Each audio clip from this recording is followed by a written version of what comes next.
Good evening, friends. Tonight we journey back to ancient Rome, where marble halls concealed secrets darker than any shadow cast by torchlight. We'll walk the corridors of power where senators schemed for survival, where whispered bribes sealed fates before dawn, and where emperors descended from divinity into madness, taking an entire empire with them. If slow, story-rich history helps you unwind, feel free to tap like and subscribe, and in the comments, share where you're listening from and what the clock reads in your corner of the world. I'm always amazed by how far this sleepy community reaches. So, dim the lights, let a gentle fan hum if you wish, settle into your pillow, and allow the echoes of ancient scandals to become distant whispers as we begin our journey together through the decadent decline of Rome's most powerful men. The sun has not yet risen over the 7 hills of Rome, but already, in the darkness before dawn, a senator stirs in his villa on the Palatine. The marble floors are cold beneath his feet as he rises from his lectus, the wooden bed frame creaking softly in the pre-dawn silence. His slaves have been awake for hours, preparing for another day in the endless theater of Roman politics. Imagine yourself in his place for a moment, feeling the weight of the toga praetexta that will soon drape across your shoulders, knowing that each fold must be arranged perfectly, each gesture calculated. In Rome, appearance was survival, and survival was an art form practiced daily by those who walked the halls of power. The morning ritual begins with the salutatio, that peculiar Roman custom where clients gather in the atrium before sunrise, waiting to pay their respects, to seek favors, to remind their patron of their loyalty. Our senator moves through the crowd of dependents who have been waiting since the 3rd hour of the night. Some have traveled from the Suburra, Rome's crowded slums, their sandals worn thin from the journey up the hill. Each greeting must be remembered, each name recalled. A forgotten client today might become tomorrow's informant, whispering accusations in the ear of an ambitious prosecutor.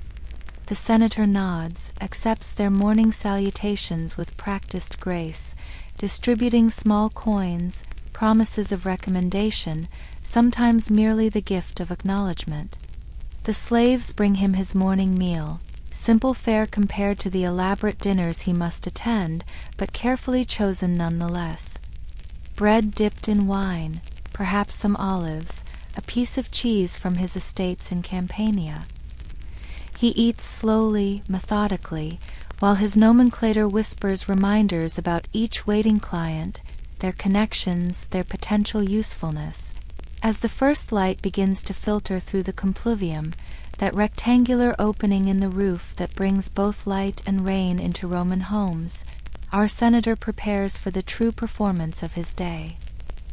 His body slave adjusts the toga, ensuring it falls in precisely the right manner. Too casual suggests disrespect for the dignity of the Senate, too elaborate hints at monarchical ambitions, a dangerous accusation in these times. The walk to the Curia, the Senate house, becomes a carefully choreographed procession. Clients follow behind, creating an impression of importance, of influence. The more followers, the greater the perceived power, yet too many might suggest you're gathering a faction, plotting something unseemly. Every detail matters in this delicate balance. The Forum Romanum spreads before him now, already filling with citizens, merchants, slaves hurrying about their morning business. The smell of fresh bread from the bakeries mingles with the less pleasant odors of a city where 1,000,000 souls press together. Our senator keeps his expression neutral, dignified, acknowledging fellow senators with precise degrees of warmth or coolness, each interaction a message to observers. Inside the Curia, the atmosphere changes. The marble walls seem to absorb sound, creating an acoustic environment where whispers carry further than intended. Senators cluster in small groups, heads bent together, alliances forming and dissolving with the fluidity of morning mist. Our senator must navigate these groups carefully. Joining the wrong conversation could mark him as part of a conspiracy. Avoiding them all might suggest he has something to hide. The wooden benches, arranged in tiers along the walls, have been polished smooth by generations of senators. Each man knows his place, determined by a complex calculus of seniority, achievement, and current favor.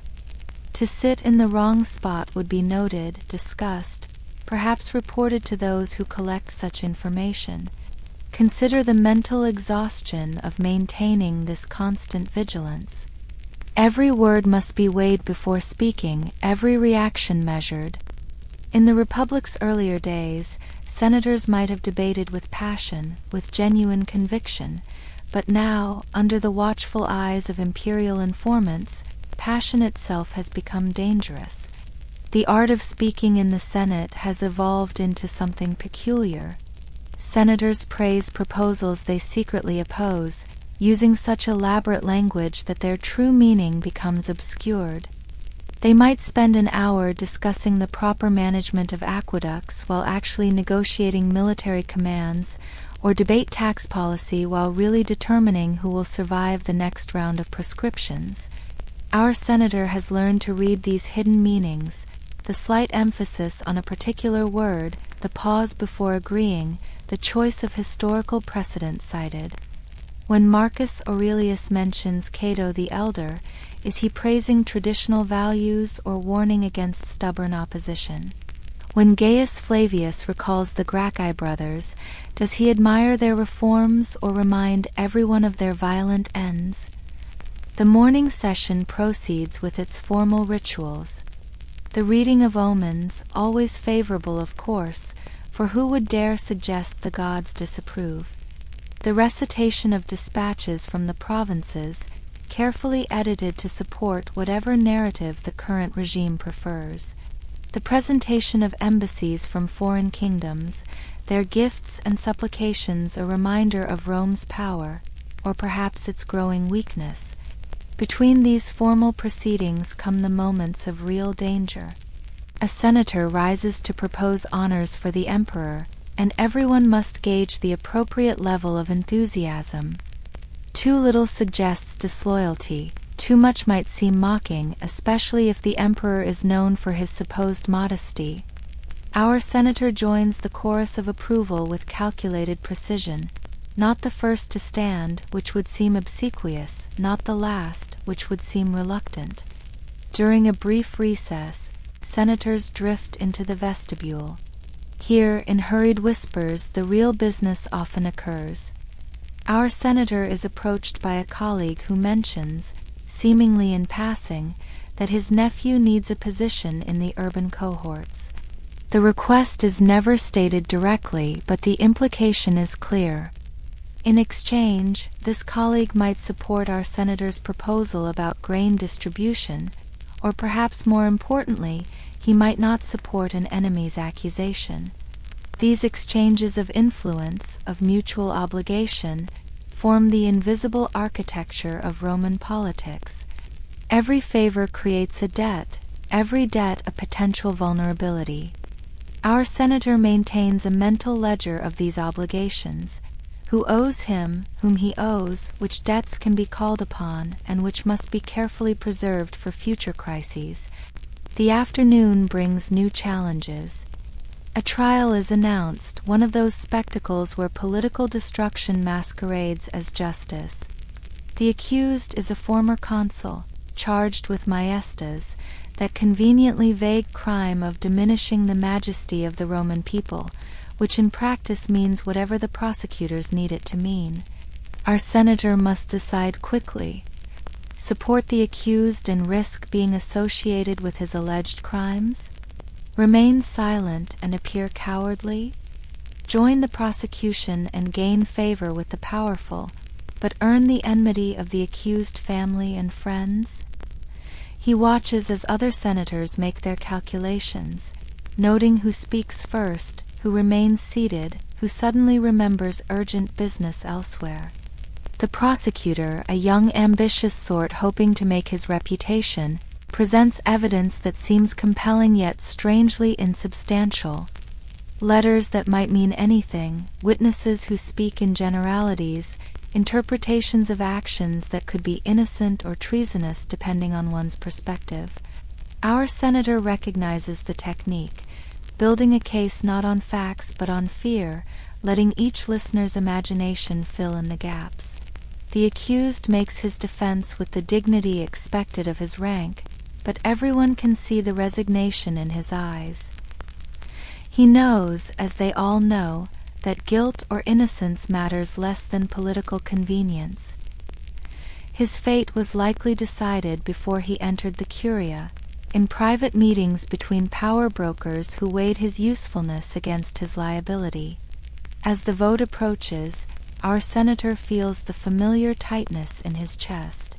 To vote for conviction might be safe today, but who knows what tomorrow's political winds might bring. To vote for acquittal shows courage, perhaps, or foolishness. He watches the senior senators, trying to gauge which way the consensus will flow. The voting tablets are distributed, and our senator makes his choice, scratching his decision into the wax with a stylus that feels heavier than it should. Around him, others do the same, some with confident strokes, others with hesitant marks that betray their uncertainty. The tablets are collected, counted, and another career ends, another family falls from grace. As evening approaches, the formal session concludes, but the senator's day is far from over. Now come the dinner invitations, those elaborate social gatherings where business continues under the guise of leisure. To decline might offend, to accept might place him in dangerous company. He must choose carefully which tables to grace with his presence. The walk home takes him through the forum again, now crowded with the evening throng. Citizens conduct business in the basilicas, their voices echoing off the high ceilings. Money changers count their coins with practiced fingers, while nearby, scribes take dictation for those who cannot write their own letters. The normal life of Rome continues, largely oblivious to the political dramas playing out above them. But our senator knows that this obliviousness is an illusion. Any one of these citizens might be an informant, noting who speaks with whom, who seems worried, who appears too confident. The emperor's intelligence network extends throughout the city. Slaves in noble houses, freedmen in the markets, even senators themselves turned into spies by fear or ambition. Back in his villa, our senator finally allows himself a moment of relative relaxation, though even here, surrounded by his own slaves and clients, complete trust is impossible. He dictates letters to his secretary, each word chosen carefully, knowing that correspondence might be intercepted, read by eyes for which it was not intended.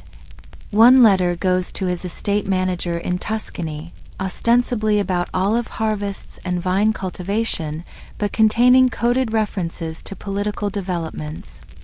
Another to his son, studying rhetoric in Athens, warning him obliquely about which philosophical schools might be viewed with suspicion.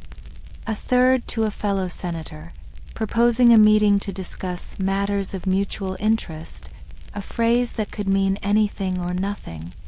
As night falls over Rome, our senator prepares for the evening's social obligations.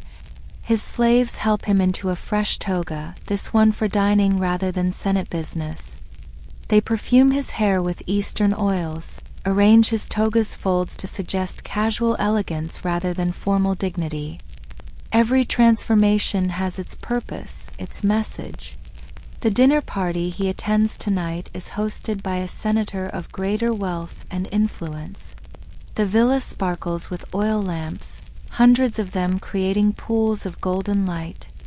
Guests recline on couches arranged around low tables, their positions carefully determined by social rank and current political standing.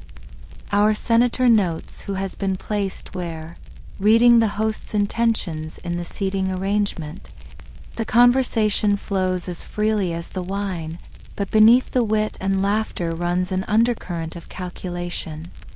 Jokes about provincial governors might be tests of loyalty, Praise for Greek poetry could be interpreted as criticism of Roman culture.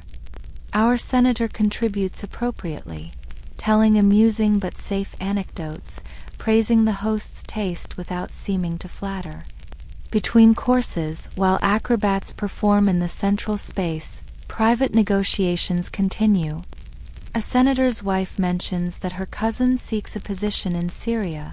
Another guest wonders aloud about the wisdom of the current tax policy in Asia. These are not idle conversations. They are the delicate probes and counterprobes of political maneuvering.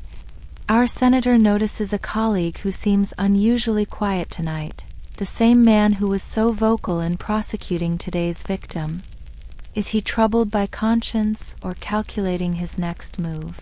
Another senator drinks more heavily than usual, trying to drown fears or loosen tongues around him. Every behavior might be significant or might mean nothing at all. The host calls for entertainment, dancers from Egypt, their movements sinuous and hypnotic in the lamplight.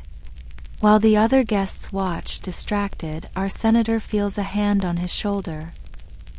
He turns to find another senator, one known for his connections to the Praetorian Guard. The man speaks softly about tomorrow's agenda, mentioning that certain topics might be better left undiscussed. The warning is subtle but clear. Someone powerful has taken an interest in a particular matter, and wise senators will recognize the boundaries being drawn. Our senator nods his understanding, filling this information away with all the other fragments of intelligence he has gathered today. Survival depends on recognizing these patterns, understanding the invisible currents that flow beneath Rome's public life. As the evening wears on, the wine flows more freely, and tongues begin to loosen despite the danger. Someone mentions the emperor's recent illness, quickly adding prayers for his recovery, of course. Another guest recalls the days of Augustus, carefully praising the current regime while nostalgically describing the past. These are dangerous waters, where a misplaced word might be remembered and reported. Our senator maintains his composure, participating enough to avoid suspicion, but never leading the conversation into dangerous territory. He has seen too many careers destroyed by wine-loosened words, too many men who forgot that even friends might become accusers if the political winds shifted. The discussion turns to philosophy, a safer topic, though even here there are pitfalls. Stoicism is acceptable, even fashionable, but too much emphasis on republican virtue might be seen as criticism of imperial rule. Epicureanism can be discussed in terms of refined pleasure, but not if it suggests moral laxity. Our senator quotes Cicero, dead long enough to be safe, respected enough to show education. Around midnight, the party begins to wind down. Slaves appear with water for hand-washing, the signal that the formal evening is ending. Some guests will stay, continuing private discussions in smaller rooms, but our senator knows better than to linger. He has survived another day, navigated another series of social and political minefields. The journey home through Rome's darkened streets requires its own precautions. His slaves carry torches, both for light and protection.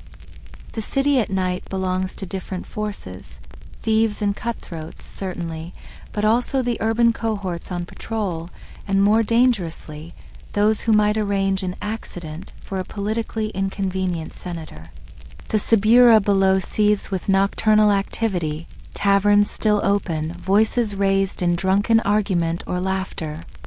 Somewhere a woman screams, whether in fear or passion impossible to tell. Fires glow in braziers where the homeless gather for warmth, their faces briefly illuminated as our senator's procession passes. He thinks about the colleague condemned today, by now probably dead or fled into exile. His villa will be confiscated, his slaves sold, his children's marriages dissolved if politically expedient. Tomorrow another senator will take his place, and the cycle will continue. The thought brings no comfort. only the cold recognition that survival requires constant vigilance. Back in his villa, our senator dismisses most of his slaves, keeping only his most trusted body servant to help him prepare for bed. Even this slave, owned since childhood, cannot be completely trusted, but some risks must be accepted. The senator lies down on his bed, his mind still racing through the day's events, analyzing, calculating, planning. Tomorrow will bring new challenges, new alliances to forge or break, new dangers to navigate. There might be a letter from the emperor, those terrifying missives that could bring elevation or destruction. There might be an accusation to face, or an opportunity to advance at another's expense. The only certainty is uncertainty itself. In the darkness of his cubiculum, our senator finally allows himself to feel the exhaustion, not just physical but mental, emotional. The constant performance, the endless vigilance, the knowledge that a single mistake could destroy everything he has built. It weighs on him like the marble of the monuments he passes each day, those reminders of greatness and mortality intertwined. He thinks of his ancestors, their death masks stored in the atrium, watching with hollow eyes. They too navigated these treacherous waters, some successfully, others not. Their faces will be carried in his funeral procession one day, assuming he dies with enough honor to merit such display. In Rome, even death is political. The sound of the city at night filters through, dogs barking, wheels creaking on stone as carts deliver goods under cover of darkness. Somewhere in the distance, the Praetorian Guard changes watch, their synchronized footsteps a reminder of the military power that ultimately underlies all political maneuvering. Our senator knows that all his careful words, all his calculated alliances mean nothing if the soldiers decide otherwise. Sleep, when it finally comes, brings no true rest. Dreams merge with memories of the day's dangers, creating phantoms of accusers and informants. Our senator wakes several times, listening for footsteps that might signal arrest, for the sound of soldiers at his door. This is the reality of power in Rome, where even unconsciousness offers no escape from fear. The next morning arrives too soon, bringing with it new complications. A message has arrived during the night, sealed with wax that bears an imperial insignia. Our senator's hands tremble slightly as he breaks the seal, knowing that such messages rarely bring good news. The emperor requests his presence at a private meeting. No reason given, no hint of purpose. Such summons cannot be refused, cannot be delayed. Our senator prepares with even more care than usual, knowing that this might be his last morning of freedom. He chooses his plainest toga, attempting to project humility without seeming to mock the imperial dignity. His slaves sense the tension, moving more quietly than usual, avoiding his eyes. Before leaving for the palace, he takes a moment to update his will, a precaution that has become routine for senators in these uncertain times. He ensures his wife knows where certain documents are hidden, which friends might offer protection if needed, which debts might be called upon. These preparations are made with the calm efficiency of a man who has considered his own destruction many times before. The walk to the Palatine Palace takes him past the Temple of Vesta, where the sacred flame burns eternal, tended by virgins whose own lives are circumscribed by ancient rules. He pauses briefly, not to pray exactly, but to gather himself to prepare for whatever awaits. The gods, if they exist, seem to have abandoned interest in justice, but ritual still provides a kind of comfort. The palace looms before him, its marble facades gleaming in the morning sun. Guards check his name against their lists, their faces expressionless. He is escorted through corridors he has walked before, past frescoes depicting Rome's glorious past, past busts of previous emperors whose reigns ended in blood. The irony is not lost on him. This celebration of power in a place where power destroys. He waits in an anteroom with other senators, each summoned separately, each wondering why. They acknowledge each other with careful nods, but no one speaks. To be seen conversing here might suggest conspiracy, might turn a simple summons into something fatal. So they wait in silence, each man alone with his fears. Finally, his name is called. He enters the emperor's private chamber, a room both opulent and oppressive. The emperor sits behind a desk of polished wood, surrounded by secretaries and guards. His expression reveals nothing. Those eyes that have ordered so many deaths show neither warmth nor hostility, merely calculation. The conversation that follows is a masterpiece of indirection. The emperor speaks of loyalty, of the challenges facing Rome, of the need for trustworthy men. Our senator responds carefully, agreeing without seeming obsequious, showing wisdom without appearing to lecture. Every word is chosen not for its truth, but for its safety. Then comes the real purpose. The emperor mentions another senator, one who has recently gained wealth and influence. There are concerns, he says vaguely, questions about this man's loyalties, his connections. Would our senator perhaps know anything relevant? The trap is elegantly set. To claim ignorance might seem deceptive. To provide information makes him an informant. Our senator navigates these waters with practiced skill. He speaks in generalities that might be useful or useless, provides observations that could be interpreted multiple ways. He neither condemns nor defends, walking the razor's edge between cooperation and betrayal.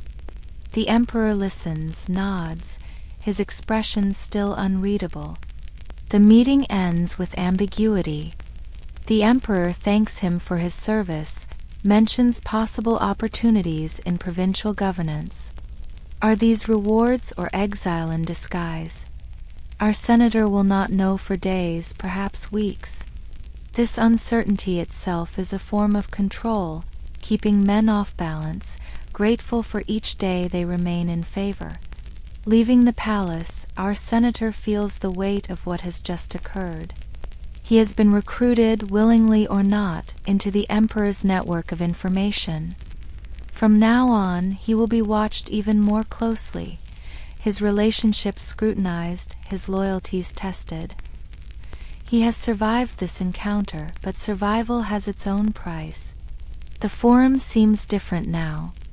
Every senator he passes might be reporting to the same master, every conversation might be a test. He attends the day's Senate session with new awareness, noting who avoids his gaze, who seems too friendly. The senator mentioned by the emperor is present, laughing with colleagues, apparently unaware of the interest he has attracted. During the session, a proposal is made to honor the emperor's birthday with special games. The cost will be enormous, the burden falling on provincial cities already struggling with taxation. Our senator watches as his colleagues compete to support the measure, each trying to outdo the others in enthusiasm. He adds his voice to the chorus, knowing that to question such expense would mark him as insufficiently loyal. The debate that follows is a hollow performance. Everyone knows the outcome before it begins. Speakers rise to praise the emperor's generosity, his wisdom, his divine guidance. Historical precedents are cited, carefully selected to support the foregone conclusion. Our senator contributes a brief speech, perfectly calibrated to be forgotten, neither too memorable nor too bland. In the afternoon, a trial begins. This time our senator knows more than he should, thanks to his morning meeting with the emperor. The accused is the wealthy senator mentioned earlier, charged with conspiracy, though the evidence seems manufactured. Our senator watches the proceedings with new understanding, seeing how the case has been constructed to ensure conviction. The prosecutor presents letters, supposedly treasonous. Their authenticity is questionable, but no one dares suggest forgery.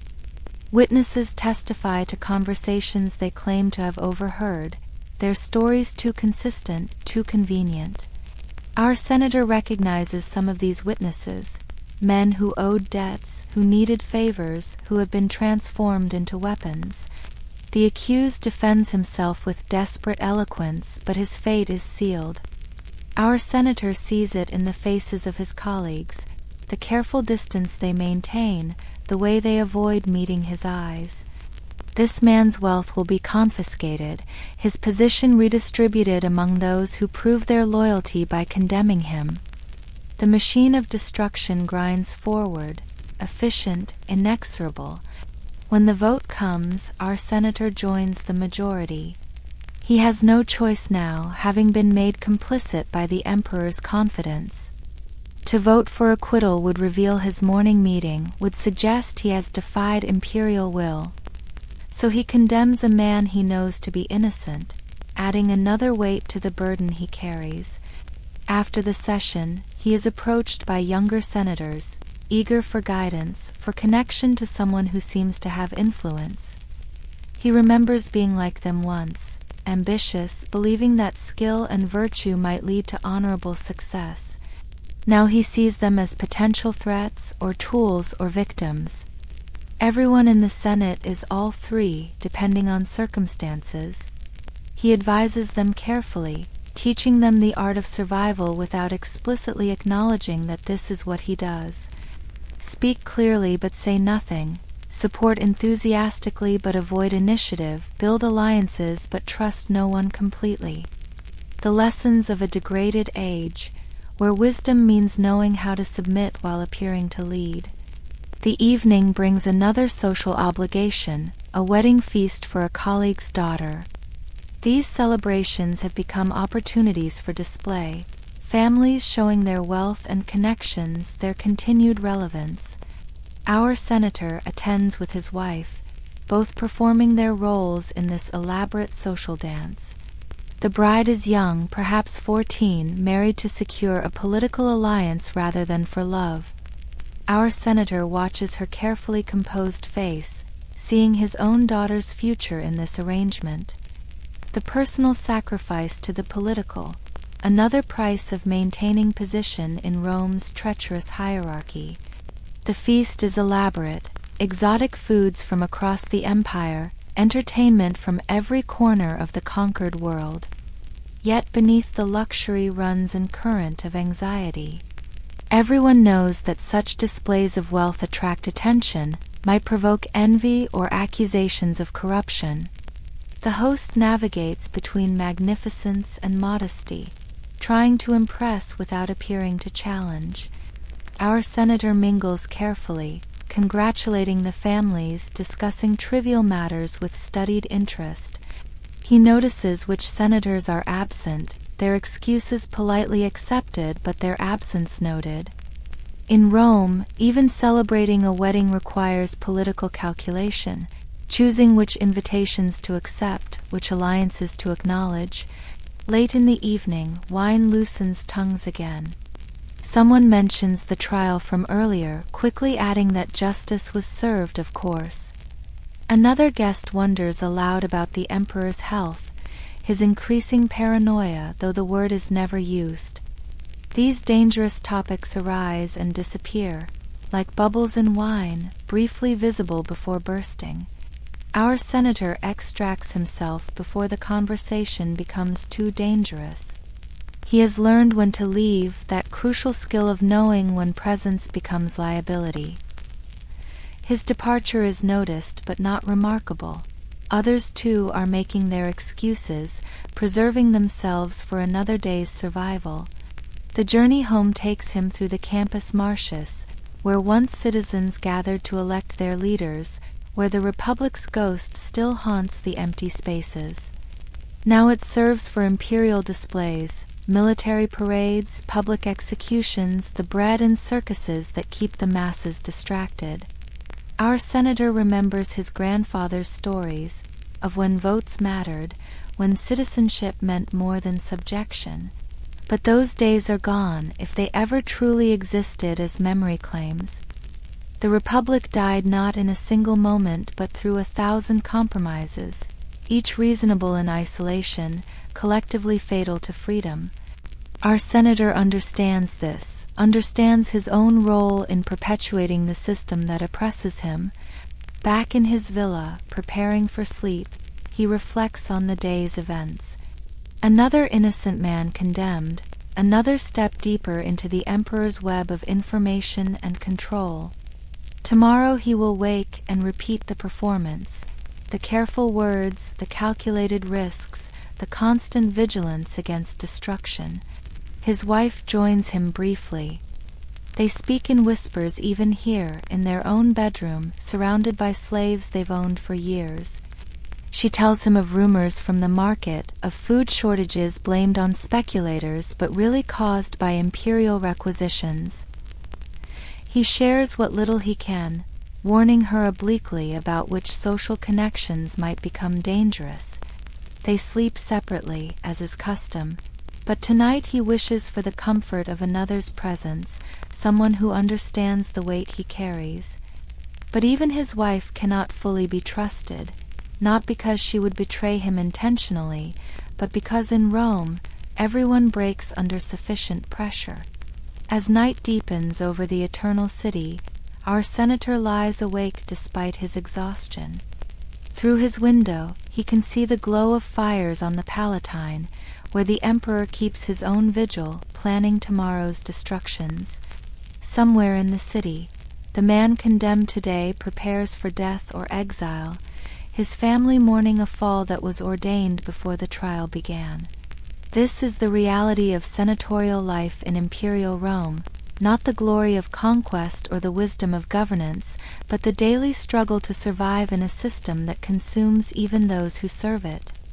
Our senator has mastered this deadly dance, but mastery brings no peace, only the knowledge that tomorrow the dance continues. The sounds of Rome at night fade as exhaustion finally claims him. The distant cry of the watch, the rumble of carts on stone, the eternal city pursuing its business while its supposed leaders cling to their precarious positions. Tomorrow will bring new dangers, new choices between conscience and survival, new compromises with power that recognizes no limits. Our senator sleeps at last. One more day survived in the treacherous corridors of Roman power, one more night before the next performance begins. The marble halls will echo again with whispers. The Curia will witness new betrayals dressed as justice, and he will play his part, as he must, in the endless drama of corruption and fear that has become the Roman Senate's defining characteristic. In this world of calculated friendships and strategic betrayals, where a misplaced word might mean death and silence might mean the same, our senator has found a kind of equilibrium. Not peace, never peace, but a way to exist in the space between power and destruction, navigating daily the treacherous waters of an empire that devours its own servants with casual cruelty. The island of Capri rises from the Bay of Naples like a fortress of limestone and shadow, its cliffs dropping straight into waters so blue they seem to swallow light itself. It was here, in the year 27 CE, that the second emperor of Rome retreated from the city he ruled but had grown to despise. Here, among 12 villas built to satisfy every conceivable appetite, Tiberius Claudius Nero created a world where his darkest impulses could flourish far from senatorial eyes. But to understand how a man once considered among Rome's greatest generals became the bitter recluse of Capri, we must travel back through decades of disappointment, duty, and gradual descent into paranoia. Imagine yourself observing this transformation, watching as each betrayal, each forced compromise carved away another piece of the man until only the monster remained. Tiberius was born in 42 BCE into a world convulsing with civil war. His childhood was spent in flight and fear, his family forced to flee Rome when his father backed the wrong side against Octavian, the future Augustus. Picture a young boy, perhaps 4 years old, carried through storm-tossed seas to Sicily, then to Greece, always one step ahead of executioners. These early experiences of instability, of seeing how quickly fortune could reverse, would shape the suspicious nature that later defined his reign. His mother, Livia, was ambitious beyond measure. When Octavian, despite having a pregnant wife, demanded to marry her, she divorced Tiberius's father with unseemly haste. The young Tiberius suddenly found himself stepson to the most powerful man in Rome, a position that brought privilege but also unending scrutiny. Every achievement would be questioned. Was it earned or given? Every failure would be magnified. As a young man, Tiberius showed genuine talent for military command. His campaigns in Pannonia and Germania were masterworks of strategic patience, turning hostile territories into Roman provinces through methodical conquest rather than flashy victories. His soldiers respected him. He shared their hardships, ate their rations, slept in the same rough camps. Here was a leader who understood that empire was built through discipline, not just glory. Yet even these successes were poisoned by palace politics. Augustus clearly preferred his grandsons, Gaius and Lucius, as heirs. Tiberius was useful, a reliable general, a competent administrator, but never truly loved or trusted. He was forced to divorce Vipsania, the wife he genuinely loved, to marry Augustus's daughter Julia, a woman whose appetites for pleasure and intrigue were legendary throughout Rome. The marriage was a disaster from the beginning. Julia conducted affairs openly, almost daring her new husband to respond. Tiberius, raised in the old traditions of Roman dignity, found himself humiliated nightly as Rome whispered about his wife's latest conquest. He retreated into himself, finding solace in Greek philosophy, in wine, in the company of astrologers who promised to read futures in the stars. In 6 BCE, something in Tiberius finally broke. Despite being at the height of his career, holding tribunician power second only to Augustus himself, he suddenly announced his retirement to Rhodes. The court was stunned. Augustus furious. But Tiberius had reached his limit. He could no longer perform the role of devoted stepson and cuckolded husband. On Rhodes he lived simply, studying rhetoric, watching the stars, perhaps finding a kind of peace. But peace in Rome never lasts. When Augustus's grandsons died unexpectedly, one after another, Tiberius was recalled from exile. Not from love or respect, but from necessity. He was the last viable heir, the only one with the experience and bloodline to maintain the illusion of constitutional government that Augustus had so carefully constructed. At age 46, Tiberius was formally adopted, groomed for a throne he had never truly wanted. When Augustus died in 14 CE, Tiberius became emperor at age 55, already old by Roman standards, already bitter from decades of being used and discarded. His first act was telling. He hesitated to accept the throne, forcing the Senate to beg him to take power. Some historians see this as false modesty, but perhaps it was genuine reluctance, a man who knew what the purple would cost him. The early years of his reign showed promise. Tiberius was frugal where Augustus had been generous, but he governed competently. He refused excessive honors, forbade the Senate from declaring his birthday a holiday, rejected temples in his name. He seemed to want to be a constitutional monarch, ruling through the Senate rather than over it. But the Senate, trained in servility by Augustus, didn't know how to respond to an emperor who asked for genuine counsel. This is where Tiberius spoke his most revealing words. Watching senators compete to flatter him, to anticipate his desires before he expressed them, he muttered in Greek, "Men fit to be slaves."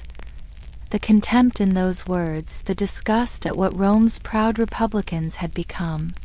He despised them for their servility, yet his own power depended on it. This paradox would poison his entire reign. The death of his son Drusus in 23 CE marked the beginning of Tiberius's final transformation.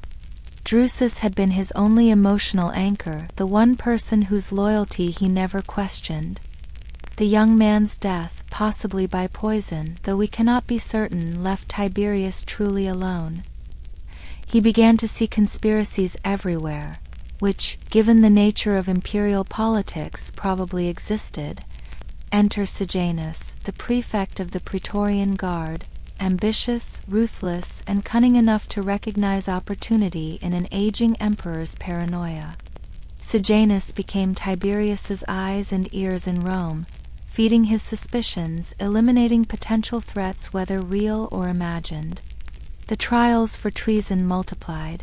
Senators denounced each other for casual comments, for facial expressions during public ceremonies, for dreams they claimed to have had.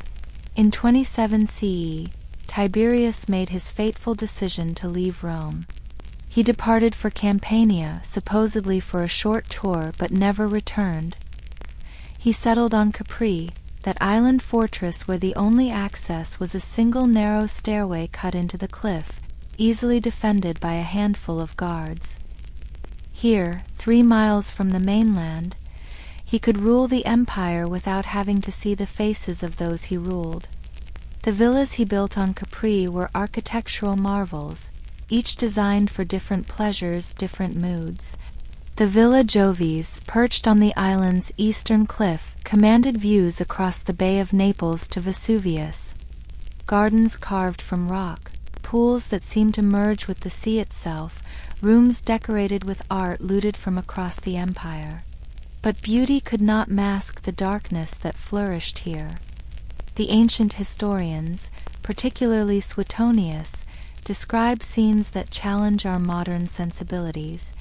They speak of the emperor's minnows, young children trained to swim between his legs in the pools, performing acts that we would recognize as criminal abuse. They describe rooms decorated with the most explicit paintings and sculptures, where theatrical performances of mythology's most depraved stories were staged with living actors. We must remember that these accounts were written by historians who never visited Capri during Tiberius's residence, who relied on rumors, on the testimony of slaves and guards who might have had their own reasons to embellish or invent. Yet the consistency of the accounts, the specific details that emerge across multiple sources, suggest that something deeply troubling did occur in those island villas. What we can say with more certainty is that Tiberius's paranoia reached new heights on Capri. He had informers throughout the empire, a network of spies reporting on conversations in bathhouses, in markets, in private homes. Letters were intercepted, decoded by experts in hidden meanings. The emperor who had once led legions now cowered on his island, seeing assassins in every shadow. The relationship with Sejanus eventually soured, as such relationships always do when built on mutual exploitation. In 31 CE, Tiberius orchestrated Sejanus's downfall with masterful cunning, sending a letter to the Senate that began with praise and ended with condemnation.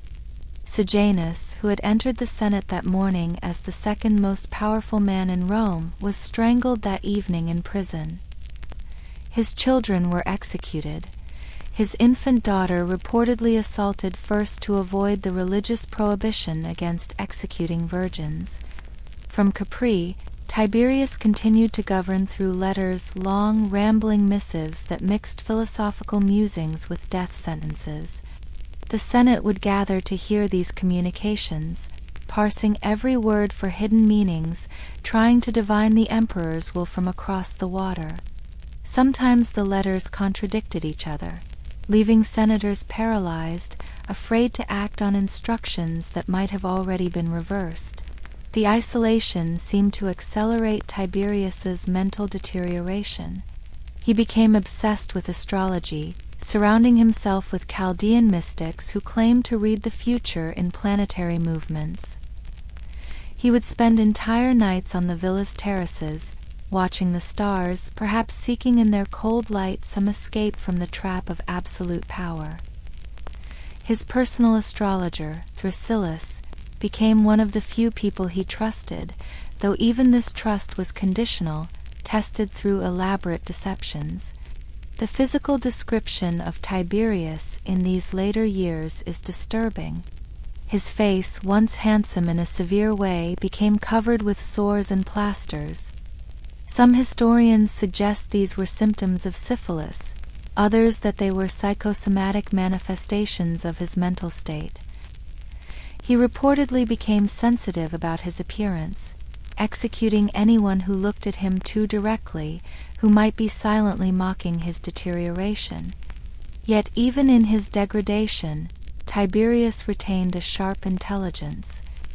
His letters show a mind that could still analyze complex problems, that understood the empire's administration with remarkable clarity. He could discuss the intricacies of tax policy in Syria, the proper deployment of legions on the Danube, the delicate balance of power among client kings. The tragedy was that this intelligence was now entirely divorced from human empathy. The executions continued from afar. Senators would receive letters calling them to Capri, knowing it might be a death sentence. Some killed themselves rather than make the journey, others went hoping their submission might earn mercy. The emperor developed a particular cliff on Capri from which condemned prisoners were thrown. He would watch their bodies bounce off the rocks, while sailors below ensured none survived the fall by beating them with oars. Consider the psychological state required for such cruelty.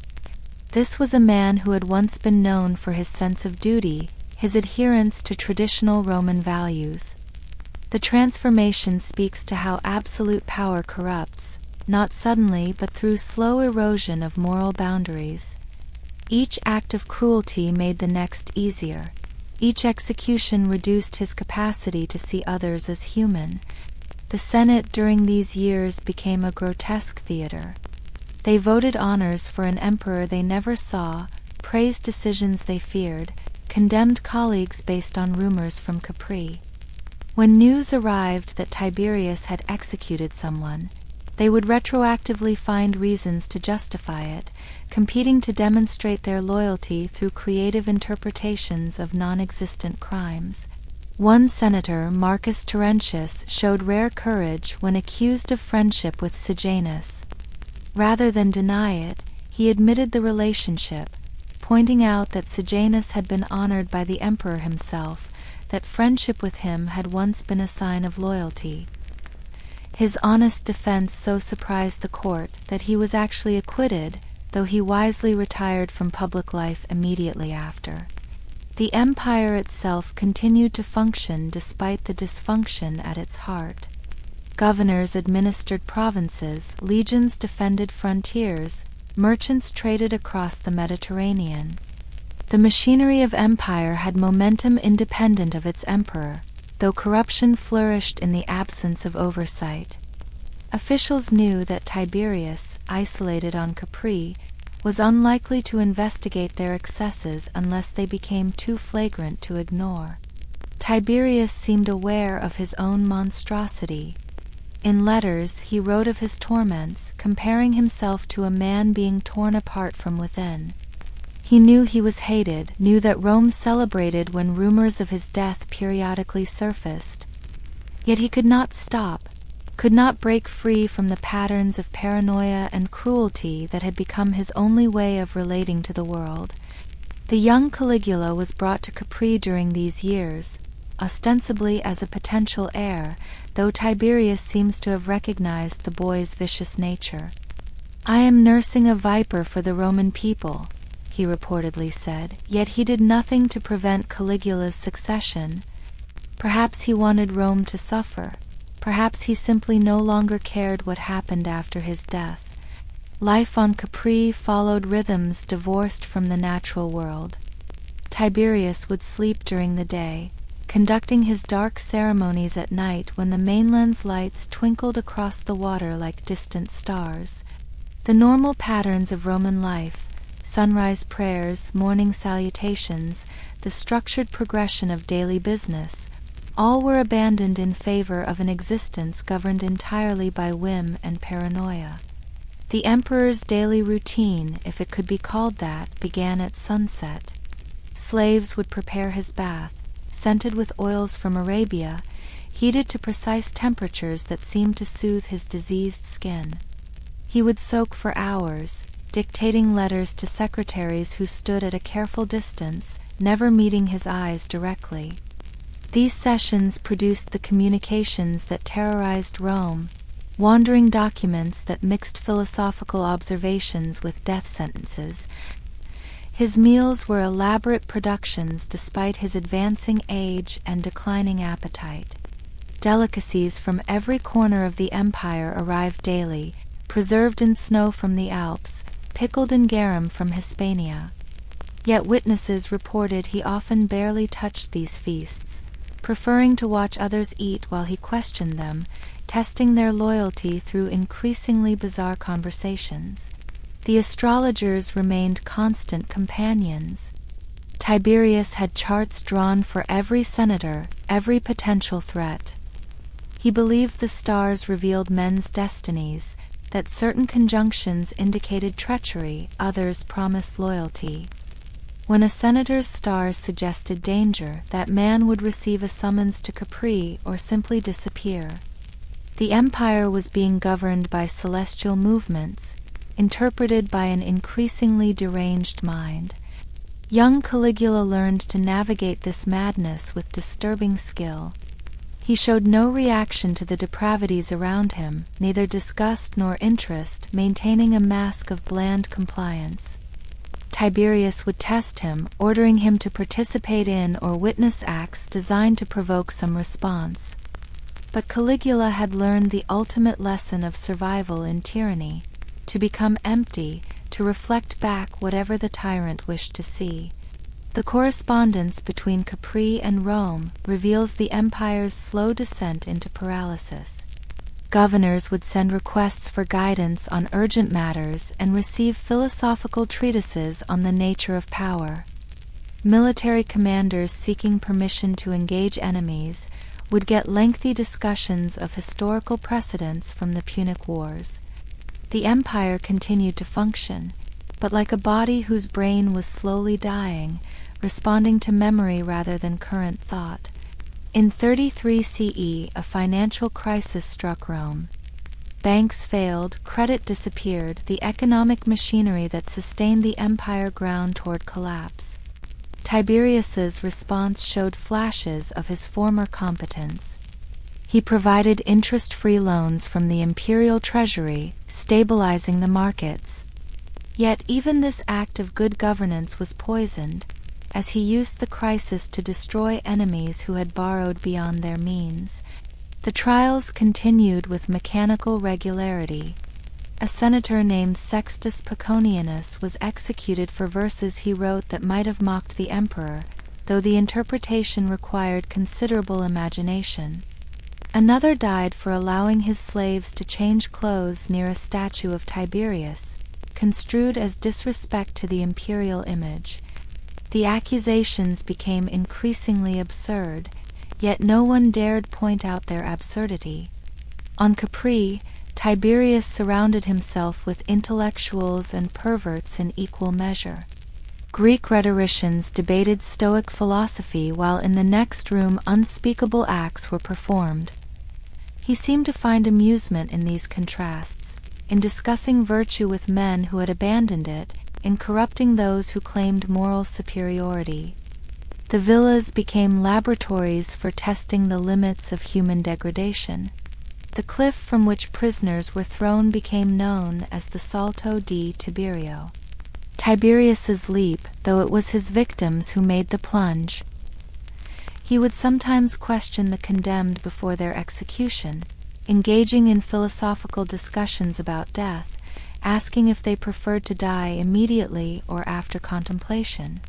These conversations were recorded by scribes, preserved as examples of the emperor's wisdom, though they read more like the transcript of nightmares. His health began to fail more dramatically around 35 CE. The skin diseases worsened, spreading across his body despite the ministrations of physicians brought from Egypt and Greece. He developed tremors. His handwriting, once precise and controlled, became increasingly erratic. Yet his mind remained sharp in its paranoia, still capable of detecting real or imagined conspiracies, still crafting elaborate punishments. The relationship with the Senate reached new depths of mutual contempt. They continued to vote him honors he didn't want and wouldn't accept, while he continued to despise them for their servility. In one letter he wrote, "If I know what to write to you, senators, or how to write it, or what not to write at all, may the gods destroy me more horribly than I feel myself perishing daily." The anguish in those words, the recognition of his own spiritual death. Yet even recognizing his corruption, Tiberius could not change course. He was trapped in patterns of behavior that had become his only way of understanding the world. Trust meant weakness, mercy invited betrayal, kindness was a luxury he could no longer afford. The emperor, who had once led legions with dignity, now spent his nights orchestrating elaborate sexual tableaus based on mythological rape scenes. The isolation of Capri became more complete as even his servants learned to fear him. Slaves would disappear, sometimes thrown from the cliff for minor infractions, sometimes simply vanishing into the villa's lower chambers. The turnover was constant, new faces appearing weekly, learning quickly to move silently, to anticipate needs without being noticed. To be noticed by Tiberius had become dangerous in itself. In Rome, a strange phenomenon developed. People began to pretend Tiberius was already dead, living their lives as if the emperor was a ghost haunting them from across the water. They conducted business, married, celebrated, mourned, all while maintaining the fiction of imperial authority. The Senate continued to meet, to debate, to pass resolutions that meant nothing without imperial approval that rarely came. The few visitors allowed onto Capri during these final years described an atmosphere of suffocating dread. The beautiful villas with their stunning views had become prisons of marble and fear. Gardens that should have been peaceful were patrolled by guards watching for assassins. The pools where Tiberius had once sought relaxation were scenes of degradation that shocked even Roman sensibilities. As 36 CE turned to 37, Tiberius seemed to sense his approaching end. He made attempts to arrange the succession, though his efforts were contradictory and confused. He recognized Caligula's unsuitability, yet did nothing effective to prevent it. He considered his grandson Tiberius Gemellus, but the boy was too young, too weak to survive the transition. The empire would pass to whoever could seize it, and Tiberius knew it. His final months were marked by increasing physical deterioration. He could barely walk, carried between rooms on a litter by slaves who avoided looking at his diseased face. Yet he continued to govern, sending letters that arrived in Rome like messages from the underworld. The Senate waited, some hoping for his death, others fearing what would come after. On March 16, 37 CE, at the age of 77, Tiberius finally died at Misenum on the mainland, having left Capri for one of his rare excursions. The exact circumstances remain mysterious. Tacitus suggests he was smothered with his own bedclothes by Macro, the Praetorian prefect, possibly on Caligula's orders. Others say he died naturally, though in that poisonous atmosphere what death could be considered natural? When news of his death reached Rome, the city erupted in celebration. People flooded the streets shouting, "Tiberius to the Tiber," demanding his body be thrown into the river like a common criminal. The Senate, which had groveled before him for 23 years, immediately began dismantling his legacy, though they were careful not to go too far, unsure of Caligula's intentions. His body was brought to Rome and cremated with minimal ceremony. The man who had commanded legions, who had expanded the empire, who had once been considered Augustus's worthy successor, was disposed of with less honor than a common citizen. His ashes were quietly placed in the mausoleum of Augustus, an ending as bitter as the life that preceded it. The villas on Capri were abandoned almost immediately. Caligula visited once, briefly, but even he seemed disturbed by the atmosphere. Over time, they fell into ruin, their frescoes fading, their pools filling with debris. Local fishermen avoided the sites, claiming they were haunted by the screams of Tiberius's victims. Perhaps they were, or perhaps the horror of what happened there left a stain that time couldn't wash clean. Tiberius's reign stands as a warning about the corrosive nature of absolute power. He began as a capable administrator, a successful general, a man who understood duty and service. But power without accountability, combined with personal bitterness and isolation, transformed him into something monstrous. The Senate he despised for their servility had been made servile by the very system he perpetuated. Modern historians debate how much of the traditional narrative about Tiberius is true. Were the sexual depravities real or propaganda spread by his enemies? Was his paranoia justified given the genuine conspiracies against him?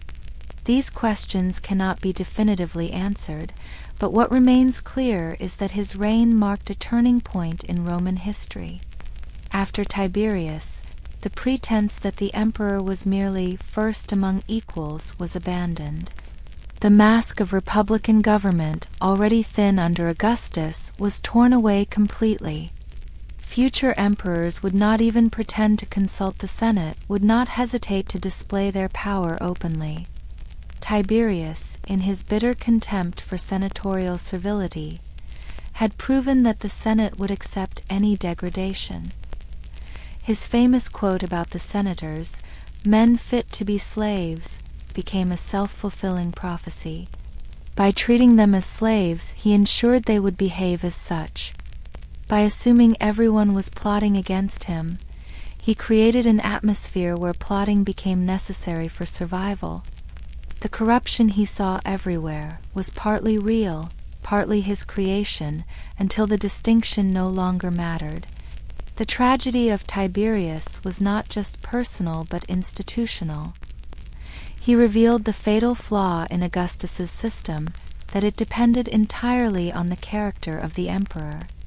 A good emperor might govern wisely, but a paranoid, bitter emperor could turn the entire state into an instrument of his own psychological torment. The structures meant to preserve Roman dignity, the Senate, the law courts, the magistracies, became tools of oppression. As we consider Tiberius's story, we might reflect on how isolation and power interact.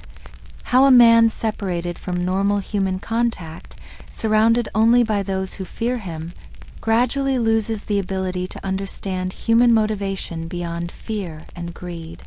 The island of Capri, beautiful and terrible, became a metaphor for Tiberius himself, remote, unreachable, and ultimately corrupted by its own isolation. His reign lasted 23 years, longer than many emperors who followed. In that time he transformed from a reluctant ruler to a monster, from a man who refused divine honors to one who demanded absolute submission. The stages of this transformation were gradual, each compromise, each act of cruelty making the next easier, until cruelty became his only language.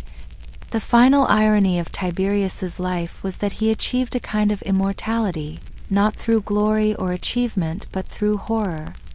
His name became synonymous with depravity, his island retreat a byword for corruption.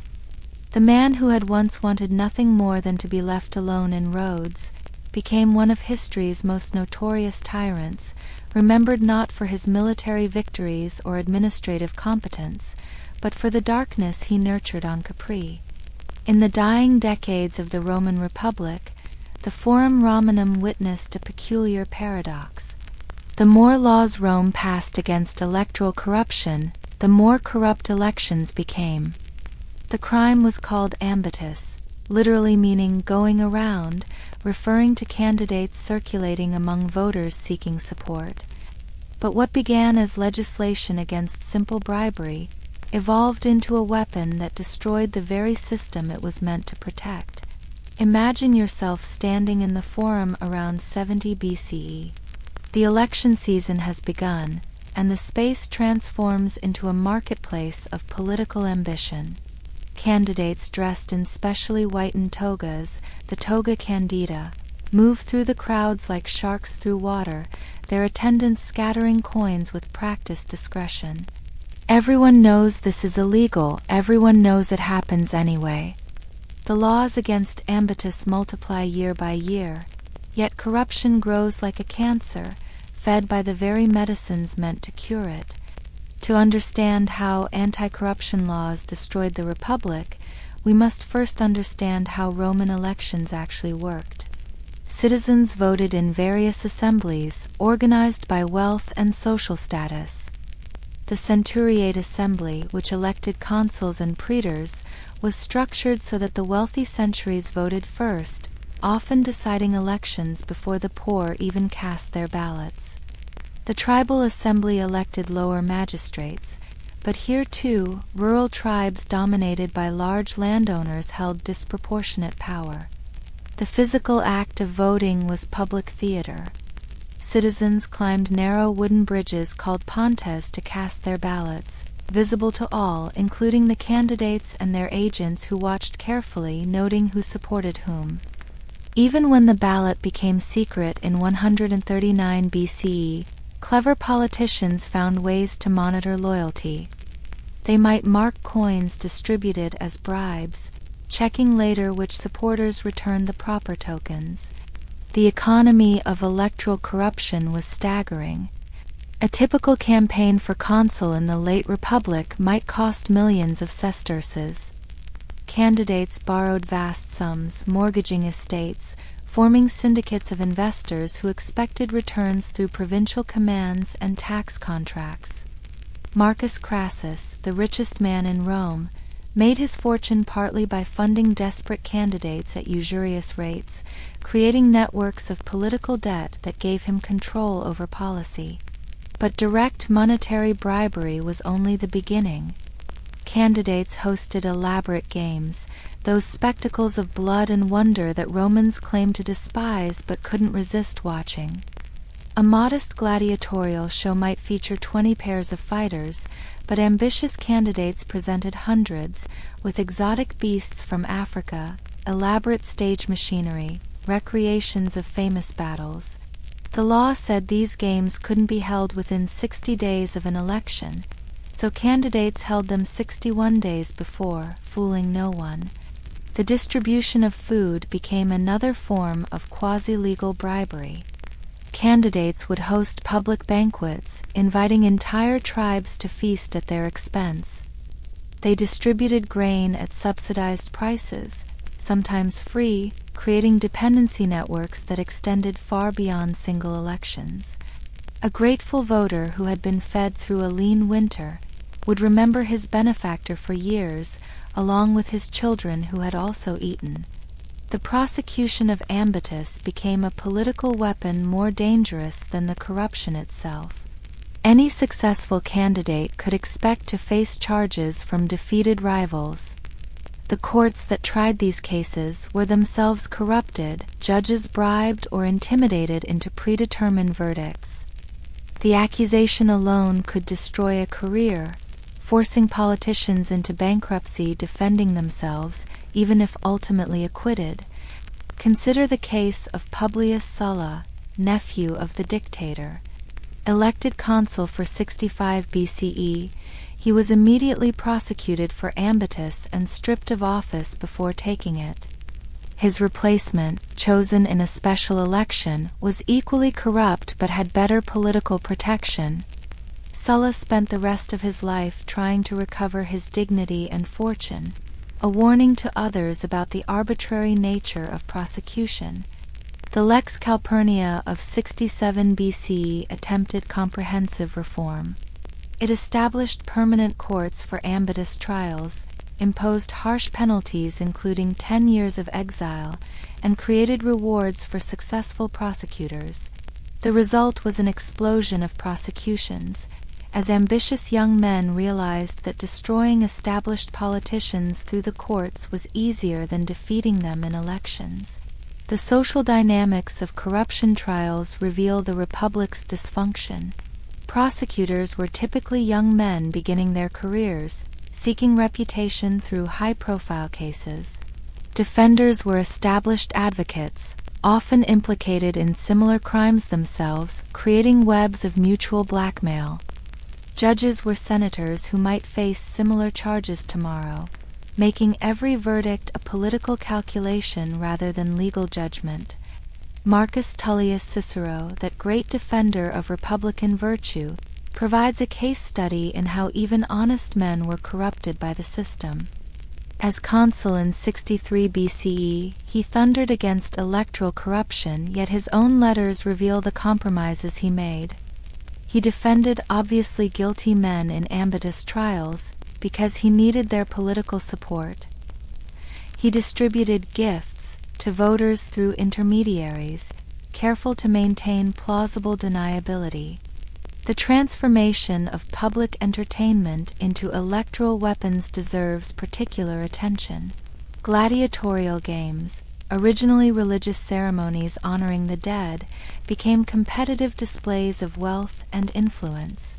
The editors, those who sponsored games, competed to provide novel spectacles. They imported rhinoceroses from Africa, staged naval battles in flooded arenas, recreated mythological scenes with condemned criminals playing the parts of dying heroes. The psychology of these spectacles was carefully calculated. A candidate who provided magnificent games demonstrated his wealth, suggesting he wouldn't need to steal from the public treasury. The violence satisfied something primal in the Roman psyche, creating emotional bonds between sponsor and audience. The shared experience of watching death forged a temporary community that could be converted into electoral support. But the games also revealed the Republic's moral confusion. Laws prohibited using games for electoral advantage, yet everyone understood their political purpose. Aediles, junior magistrates responsible for public entertainment, used their office to stage spectacular shows, knowing this was their path to higher office. The state thus institutionalized what it simultaneously criminalized. The feeding of voters evolved into an elaborate system. Candidates employed devisers, agents who distributed money and food to specific voting blocks. These men operated in legal gray zones, technically violating Ambitus laws but protected by powerful patrons. They maintained detailed lists of voters, their prices, their reliability, their susceptibility to different forms of persuasion. Some devisers specialized in particular communities. One might control the votes of a specific trade guild, another might influence a rural tribe through landholdings. They became power brokers, negotiating between candidates and voters, taking commissions from both sides. The most successful, like Gaius Claudius, accumulated vast wealth and influence, becoming players rather than mere facilitators. The architectural spaces of corruption deserve consideration. Private homes were redesigned to accommodate electoral activities. Atria were enlarged to hold morning salutations, where hundreds of clients could gather to receive their instructions and payments. Secret passages were built, allowing devisers to enter and exit unseen. Gardens became meeting spaces for conspiracies, their fountains masking conversation from potential eavesdroppers. The Roman calendar itself was manipulated for electoral advantage. Magistrates could declare religious holidays that postponed elections, buying time to gather resources or undermine opponents. The interpretation of omens, lightning strikes, flights of birds, peculiar animal births, became tools for political manipulation. A conveniently timed thunderstorm might invalidate an election where the wrong candidate was winning. Financial innovation accompanied electoral corruption. Candidates developed complex credit instruments to fund campaigns, creating what we might recognize as political action committees. Wealthy backers would pool resources, spreading risk while maintaining anonymity. These syndicates expected returns through government contracts, tax farming rights, military supplies, public works projects that enriched members at state expense. The prosecution of Marcus Aemilius Scaurus in 54 BCE illustrates the system's absurdity. Charged with Ambitus in his campaign for consul, he faced 4 separate trials simultaneously.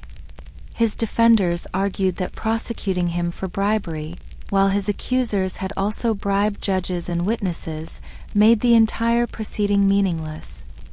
He was acquitted, not because he was innocent, but because everyone involved was equally guilty. The multiplication of Ambitus laws created unintended consequences. Each new restriction generated innovative circumventions.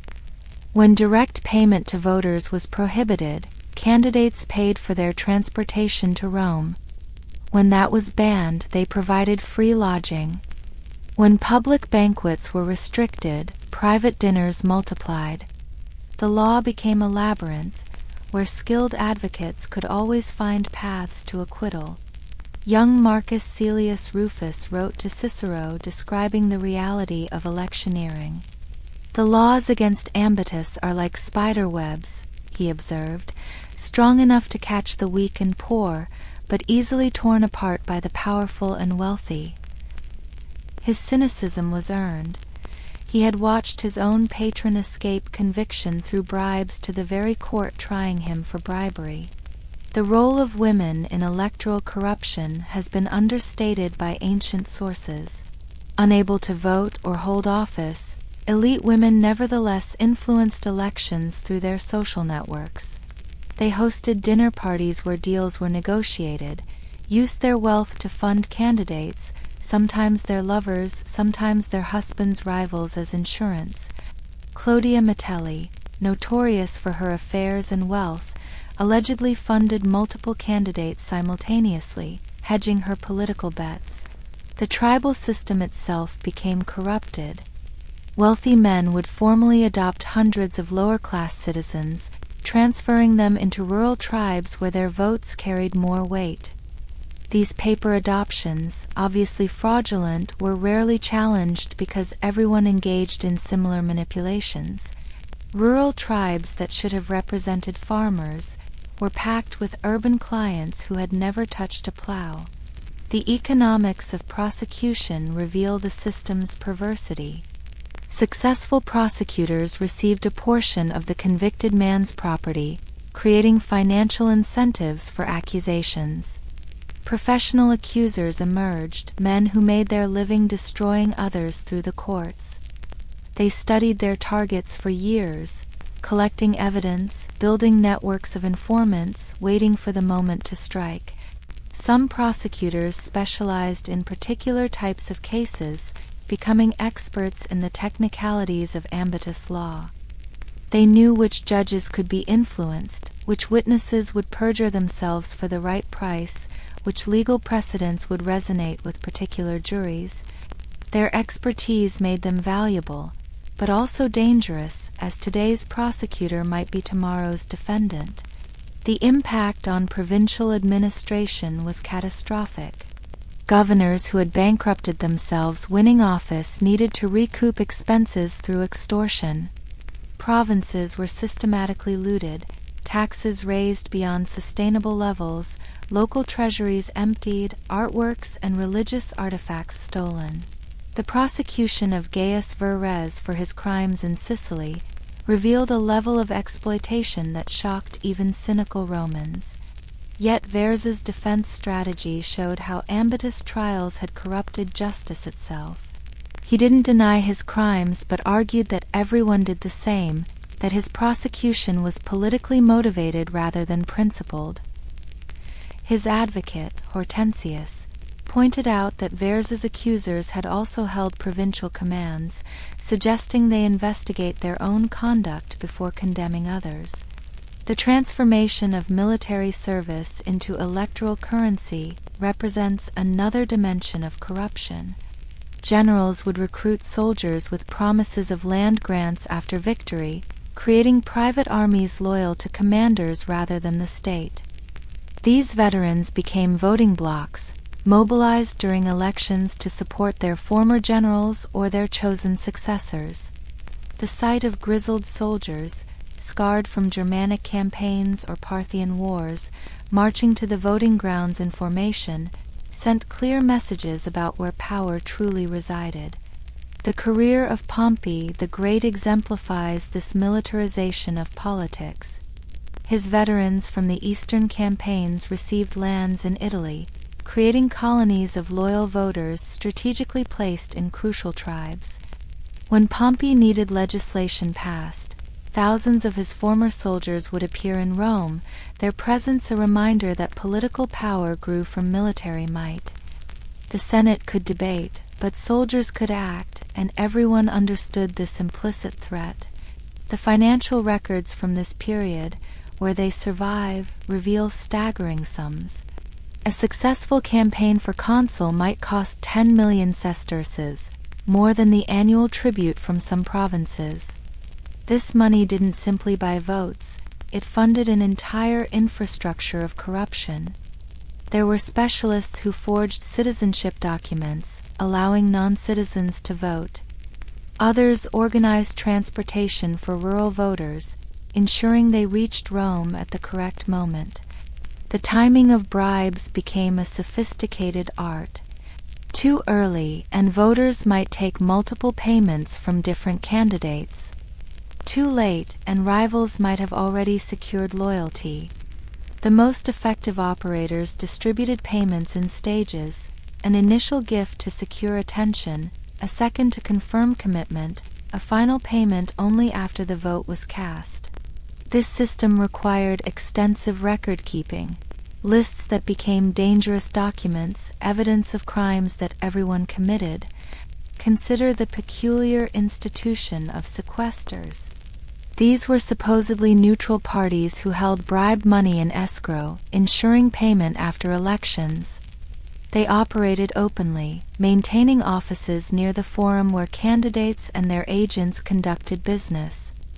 The fiction that they were facilitating legitimate loans fooled no one, yet their services were essential to the electoral system. When sequester Gaius Fundanius was prosecuted, half the Senate owed him money, ensuring his acquittal. The rhetoric around corruption became increasingly divorced from reality. Senators would deliver passionate speeches denouncing Ambitus while their own agents distributed bribes outside. They would vote for ever harsher penalties, knowing these laws would be selectively enforced. The performance of virtue became more important than virtue itself, creating a political culture where hypocrisy was not merely tolerated but expected. The Lex Pompeia of 52 BCE represented the ultimate escalation. It shortened trials to prevent delay tactics, required daily proceedings to maintain momentum, and imposed retroactive penalties on past violations. The result was chaos, as virtually every living politician became vulnerable to prosecution for crimes they had all committed. The law intended to cleanse Roman politics, instead paralyzed it with universal mutual blackmail. The relationship between debt and political power deserves particular scrutiny. Young aristocrats borrowed enormous sums to fund their early careers, gambling that electoral success would bring provincial commands where they could recoup investments. Julius Caesar famously declared he needed to win the consulship or face bankruptcy, owing 40 million sesterces before holding any major office. This debt drove him to increasingly desperate measures, ultimately to civil war because peace meant financial ruin. The creditors who funded these campaigns became shadow powers. They included wealthy equestrians who couldn't hold office themselves but controlled those who did. They included provincial tax farmers, who needed friendly magistrates to overlook their excesses. They even included foreign kings, who invested in Roman politicians as insurance policies, buying influence in the power that dominated their world. The corruption of the jury system made justice impossible. Jurors for Ambitus trials were drawn from the Senate, men who had achieved their positions through similar crimes. They were selected through a complex process, meant to ensure impartiality but actually allowing extensive manipulation. Both prosecution and defense could challenge jurors, creating negotiations where jury composition was traded like any other political commodity. The actual trials became theatrical performances. Defendants appeared in mourning clothes, their families weeping in the gallery. Character witnesses paraded past, each testifying to the accused virtue while carefully avoiding the actual charges. The prosecution would present overwhelming evidence of guilt, which the defense would counter not with denial but with accusations of equal guilt against the prosecutors. One trial transcript preserves the defense attorney's argument verbatim. "Gentlemen of the jury," he begins, "we all know why we're here. Not because my client is uniquely guilty, but because he was uniquely unsuccessful in hiding it. Look around this court. How many of you could withstand the scrutiny now directed at him? How many of your own campaigns would survive such examination?" The jury acquitted, not from conviction of innocence but from fear of precedent. The social ceremonies around elections became elaborate choreographies of corruption. Candidates would hold morning receptions where the price of votes was negotiated through euphemism. They would speak of friendship and mutual support, while their agents clarified the monetary value of such friendship. The actual transfer of money occurred elsewhere, in bathhouses, in taverns, in the shadows of temples where religious sanctuary provided legal protection. The role of freedmen in electoral corruption grew as the republic declined. These former slaves, barred from office but often wealthy, became intermediaries between elite candidates and lower-class voters. They operated networks that stretched through Rome's neighborhoods, knowing which families needed grain, which needed protection, which could be bought with simple recognition from their social superiors. Marcus Venonius, a freedman who controlled votes in the Subura district, left records that survived in a later archive. His tablets list hundreds of names with prices, ranging from 2 sesterces for the desperately poor to thousands for those whose influence extended beyond their single vote. He notes which voters were reliable, which needed watching, which might take money from multiple sources. His business was crime, yet he operated openly, protected by the politicians who needed his services. The religious manipulation of elections reached blasphemous proportions. Augurs would discover unfavorable omens that postponed elections where their patrons were losing. The sacred chickens, whose feeding behavior supposedly revealed divine will, were drugged or starved to produce desired results. Lightning strikes were fabricated, using polished metal to create flashes that technically invalidated proceedings. The Pontifex Maximus, Rome's highest religious authority, possessed the power to declare religious holidays that suspended public business. This authority, meant to honor the gods, became a tool for electoral manipulation. Julius Caesar, holding this office, strategically declared thanksgivings and supplications that disrupted his opponents' campaigns while allowing his supporters to organize. The architecture of Rome itself was reshaped by electoral corruption. New buildings were constructed not for public benefit, but as monuments to electoral generosity. Basilicas, porticos, and temples, inscribed with the donor's name, served as permanent campaign advertisements. The Campus Martius, where elections occurred, was surrounded by structures each proclaiming the wealth and beneficence of their builders. The psychological toll on Roman citizens deserves consideration. They lived in a system where their votes were simultaneously sacred and for sale, where civic duty and personal profit intertwined inextricably. The cognitive dissonance required to maintain republican ideals, while participating in their systematic violation, created a peculiar form of collective madness. Romans spoke of virtue while practicing vice, celebrated their ancestors' integrity while destroying their inheritance. The international implications of Roman electoral corruption extended throughout the Mediterranean.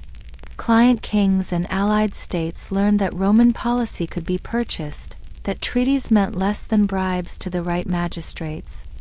The Parthians allegedly funded certain candidates, seeking to influence Rome's eastern policy. Egyptian gold flowed into Roman elections. Cleopatra's predecessors buying senators like any other commodity. The systematic nature of corruption created its own stability, paradoxically making the republic functional through dysfunction. Everyone knew the rules of the corrupt game, the prices, the procedures, the protocols. This predictability allowed business to continue, laws to be passed, provinces to be governed, even as the theoretical foundations of the state crumbled. But this stability was ultimately unsustainable. Each election required greater expenditure than the last, as inflation affected bribes like any other commodity. The competition for office became so expensive that only those backed by enormous wealth or military power could compete. The middle ranks of the Senate, traditionally the Republic's backbone, were priced out of political participation. The final years before civil war saw Ambitus trials weaponized to an extent that made normal politics impossible. Every consul faced prosecution upon leaving office. Every praetor expected accusations. The courts were clogged with cases, some taking years to resolve, defendants dying of old age before verdicts were reached. The system of government had become a system of mutual legal destruction. When civil war finally came, it was almost a relief. The fiction of legal government had become more exhausting than open conflict. Caesar crossed the Rubicon, not just to avoid prosecution for his Gallic campaigns, but to escape an Ambitus trial for his consular election 9 years earlier. The Republic died, not from external conquest or internal rebellion, but from the accumulated weight of its own corruption. The last election held under the Republic in 50 BCE saw unprecedented levels of bribery.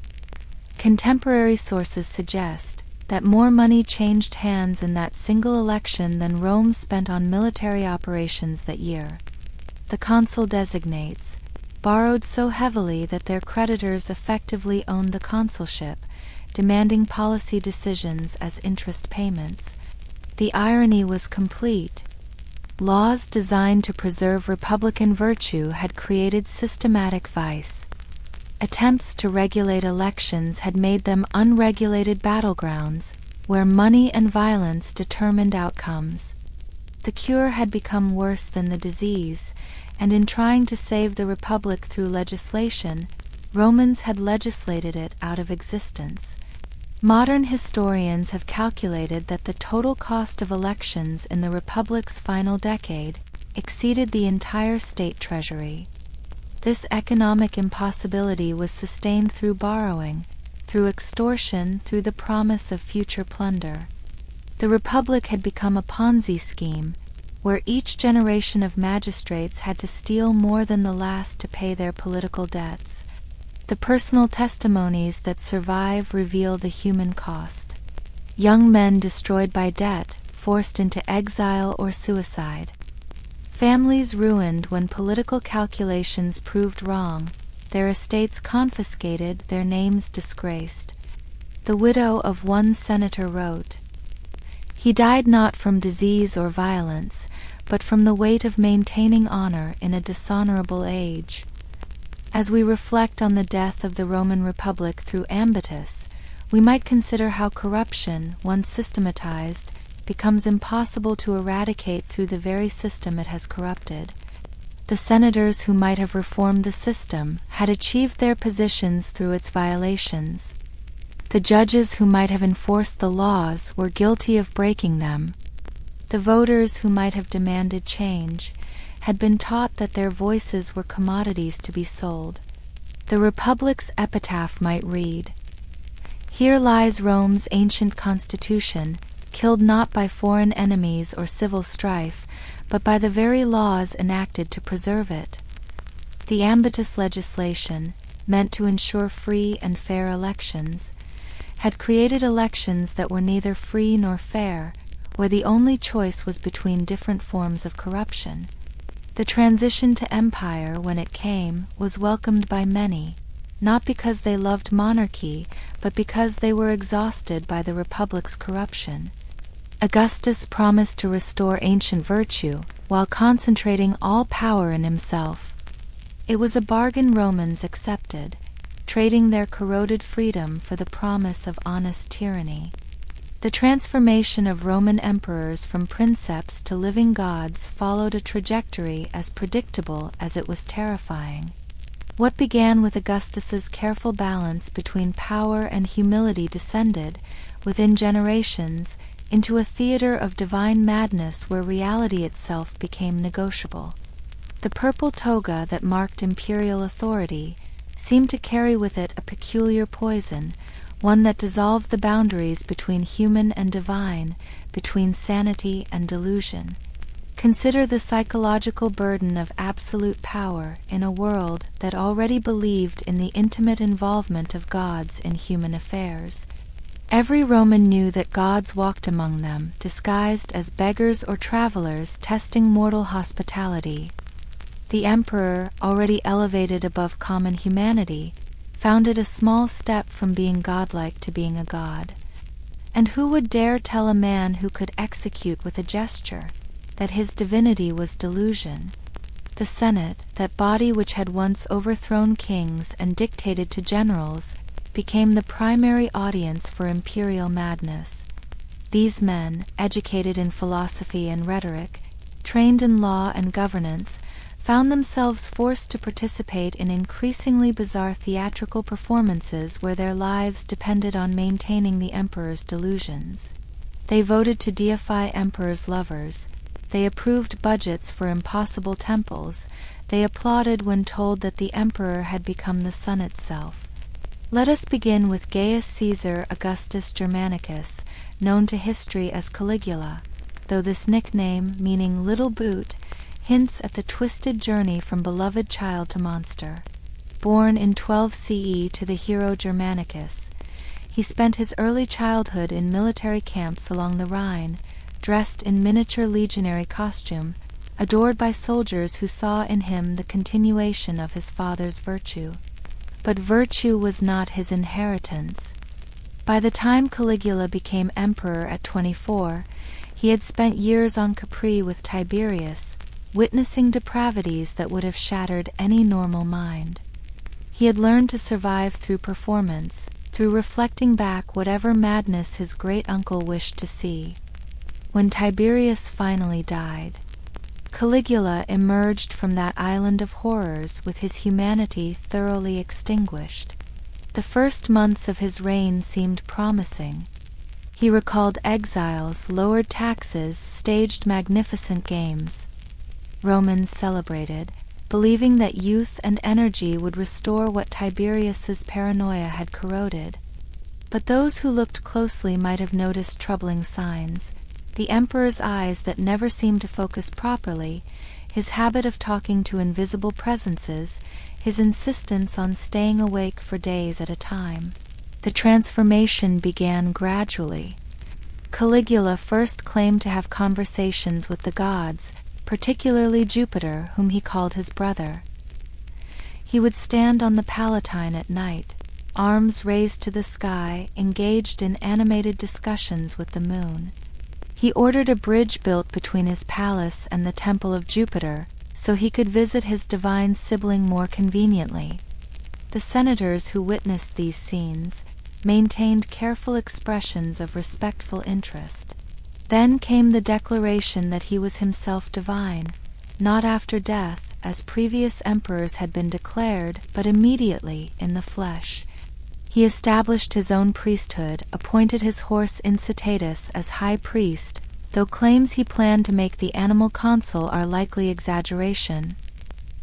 He ordered his statue placed in temples throughout the empire, including an attempt to install it in the Temple of Jerusalem, which nearly sparked a Jewish revolt.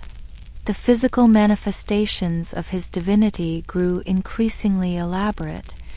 He would dress as various gods depending on his mood.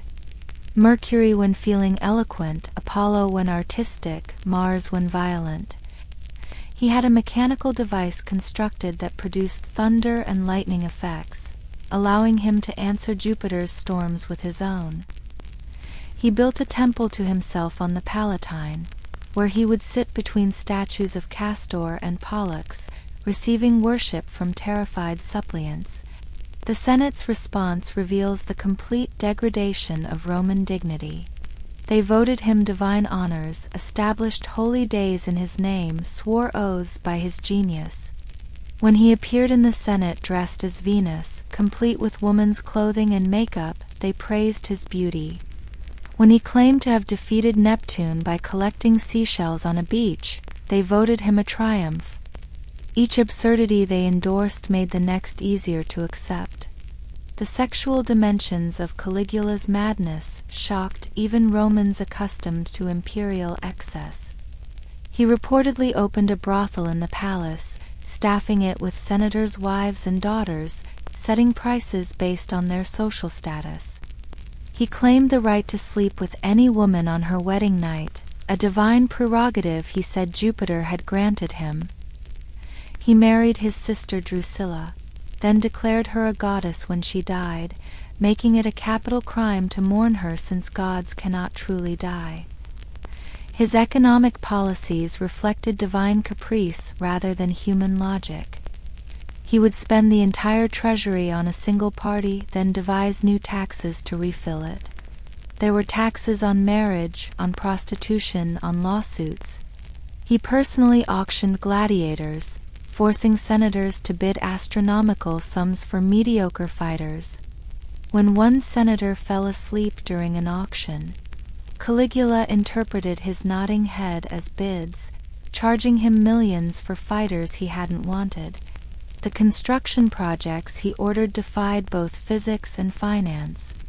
A bridge across the Bay of Naples, 3 miles long, so he could ride across it dressed as Alexander. Aqueducts that carried perfumed water, ships so large they included gardens and orchards. When engineers explained impossibilities, he had them executed for lacking faith in divine will. When the treasury emptied, he accused wealthy men of treason, confiscating their estates. The moment of his assassination reveals how thoroughly he had broken from reality. On January 24, 41 CE, conspirators approached him in a narrow palace corridor. Even as the first blade entered his body, he seemed genuinely surprised that mortals could harm a god. His last words were reportedly not pleas for mercy, but confusion at his vulnerability. The guards who killed him had sworn sacred oaths to protect him, but even divine authority yields to sharp iron. The Senate's behavior immediately after his death exposes their complete moral collapse. The same men who had voted him divine honors now cursed his memory, ordering his statues destroyed, his name erased from monuments. They groveled before Claudius, the stammering uncle they had mocked, begging him to accept the throne they theoretically controlled. They had learned to survive one god-emperor, they would survive others. A century later, Rome witnessed an even more exotic form of divine madness in Marcus Aurelius Antoninus, known to history as Elagabalus, though this was actually the name of his god. Born in Syria in 204 CE, he was raised as high priest of Elagabal, a solar deity worshipped in the form of a black meteorite. When circumstances and his grandmother's ambitions made him emperor at 14, he brought his alien god to Rome. The physical transportation of the god itself was unprecedented. The black stone, believed to have fallen from heaven, was carried to Rome in a sacred chariot, the emperor walking backwards before it the entire journey so as not to turn his back on divinity. He built a massive temple on the Palatine, where the stone was installed with ceremonies that mingled Syrian and Roman rites in ways that horrified traditionalists. Elagabalus didn't claim to be a god himself, something worse in Roman eyes, he claimed to be a god's bride. He married the sacred stone in a ceremony of staggering expense, dressing as a bride, consummating the marriage in rituals that Roman sources refuse to describe in detail. He declared that all Roman gods were now servants of Elagabal, ordering their sacred objects brought to his temple, including the fire of Vesta and the shields of Mars. The religious innovations he imposed reveal a mind completely disconnected from Roman reality. He insisted that no god could be worshipped without Elagabal's permission, that all prayers must begin with invocation of the Syrian deity. He practiced human sacrifice, though the details Roman historians provide are so horrific they may be exaggeration, selecting noble children for their beauty, examining their entrails for omens. His sexuality became a public spectacle of divine transgression. He took numerous husbands, insisting he was exploring the goddess nature within himself. He appeared in public dressed as a prostitute, soliciting customers in the palace, competing with professional sex workers for clients. He allegedly asked physicians to create female genitalia for him, promising vast rewards to any who could perform such surgery. The daily routine of his court resembled religious ecstasy more than governance. He would dance for hours before the black stone, lost in trances that might last days. State business was conducted between rituals, senators forced to participate in ceremonies where they handled snakes, walked on coals, performed acts that violated every principle of Roman dignity. Those who showed reluctance, disappeared, sacrificed perhaps to the hungry god. The economic impact of his religious mania nearly bankrupted the empire. Every ceremony required massive expenditure, gold dust scattered in the streets, entire herds sacrificed, lakes of wine poured as offerings. He melted down ancient treasures to create new ritual objects, destroyed priceless artworks that didn't accord with Syrian aesthetics. The grain supply that fed Rome was diverted for sacred banquets where no one ate, the food instead burned for divine consumption. His grandmother Julia Misa, who had orchestrated his rise, eventually recognized the danger. Not moral danger, she had long abandoned such concerns, but practical danger that the Praetorian Guard would revolt. She convinced Elagabalus to adopt his cousin Alexander as heir, a fatal mistake. The soldiers, disgusted by their emperor's behavior, murdered him in a latrine on March 11, 222 CE. His body thrown into the Tiber after being dragged through the streets. The Senate's response to Elagabalus demonstrates how completely they had internalized their powerlessness. They had voted to approve his marriages to the meteorite, funded his impossible temples, participated in his degrading rituals. After his death, they condemned his memory with the same enthusiasm as if they hadn't been accomplices in every absurdity. They welcomed Alexander Severus, a child controlled by women, as restoration of dignity. Perhaps most instructive is the career of Lucius Aurelius Commodus, son of the philosopher-emperor Marcus Aurelius, who proved that madness could arise even from the most promising origins. Born in 161 CE to exemplary parents, raised with every advantage of education and breeding, he nevertheless descended into delusions that surpassed his predecessors in their specific strangeness. Commodus's obsession with Hercules began as mere admiration. He collected statues of the hero, commissioned paintings of the 12 labors, wore a lion's skin during ceremonies. But gradually the identification deepened. He began to believe he was Hercules reincarnated, that the god's spirit had entered him at birth. He carried a club everywhere, had the months renamed after Hercules' titles, insisted on being addressed as Hercules Romanus. The gladiatorial exhibitions he staged to prove his divine nature were carefully orchestrated farces. He would fight in the arena, but against opponents who were disabled, disarmed, or instructed to lose. He killed hundreds of animals, claiming to recreate Hercules' labors, though the beasts were often chained or drugged. He charged the treasury 1,000,000 sesterces per appearance, claiming gods deserved proper compensation. The modifications Commodus made to Rome itself reflected his Herculean delusions. He renamed the city Colonia Commodiana, declaring it had been refounded by him as Hercules had founded cities throughout his journeys. The months were all renamed: Amazonius, Invictus, Felix, each reflecting an aspect of his supposed divinity. The Senate was renamed the Commodian Fortunate Senate.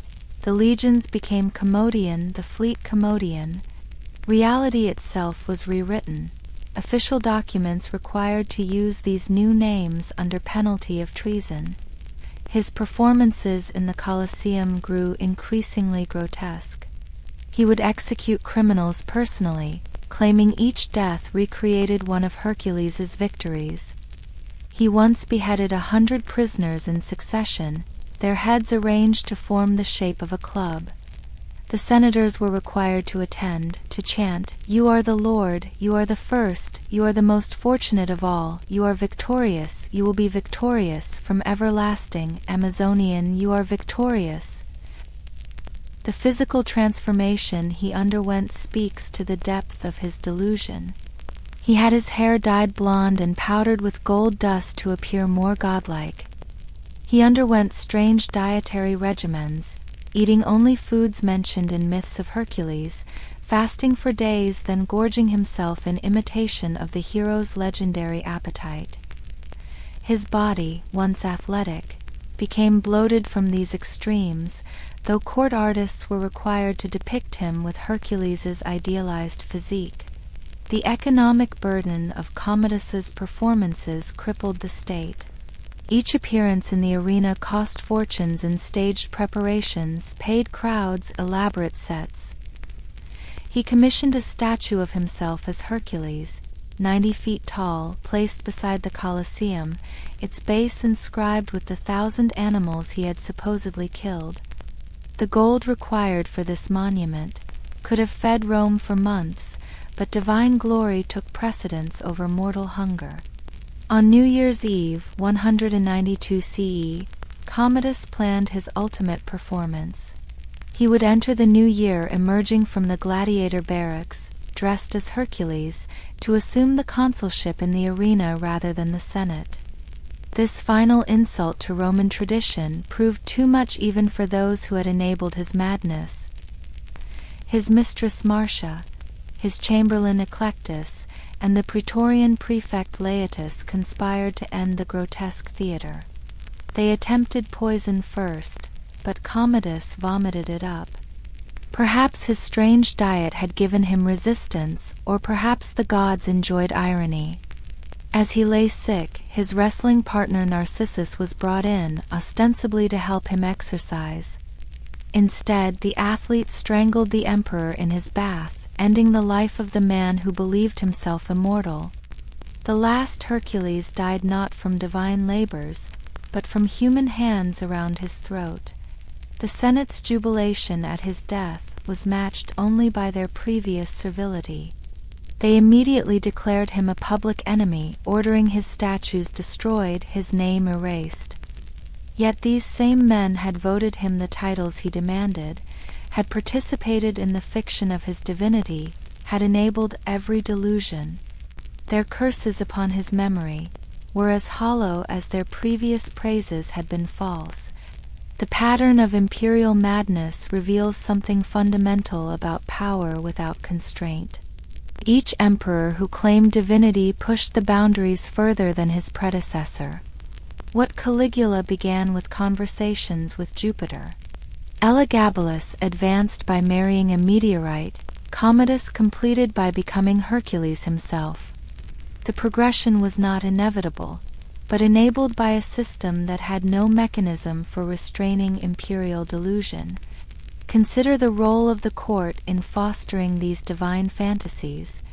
Freedmen and slaves who owed everything to imperial favor had no incentive to speak truth.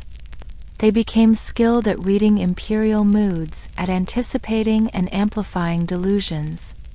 If the emperor thought himself Apollo, they would arrange for spontaneous recognition by crowds. If he believed himself Mars, they would ensure his military exercises always succeeded.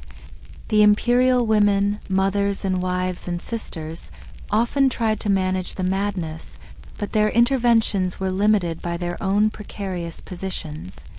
Julia Domna, wife of Septimius Severus, watched her son Caracalla descend into paranoid violence but could only try to moderate his excesses, not prevent them.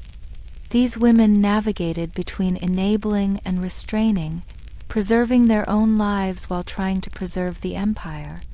The Praetorian Guard occupied a unique position in this theater of divinity. These soldiers, sworn to protect the emperor's body, became the ultimate arbiters of divine claims. They might watch an emperor declare himself Jupiter, but they also knew he bled when cut. Their tolerance for imperial madness had limits, usually reached when pay was delayed or when demands became personally humiliating. The gods of Rome ultimately answered to armed men. The intellectual class, philosophers and rhetoricians who should have provided moral guidance, instead provided elaborate justifications for imperial divinity. They developed complex theological arguments, explaining how the emperor could be simultaneously human and divine, how his mortality was merely apparent while his divinity was essential.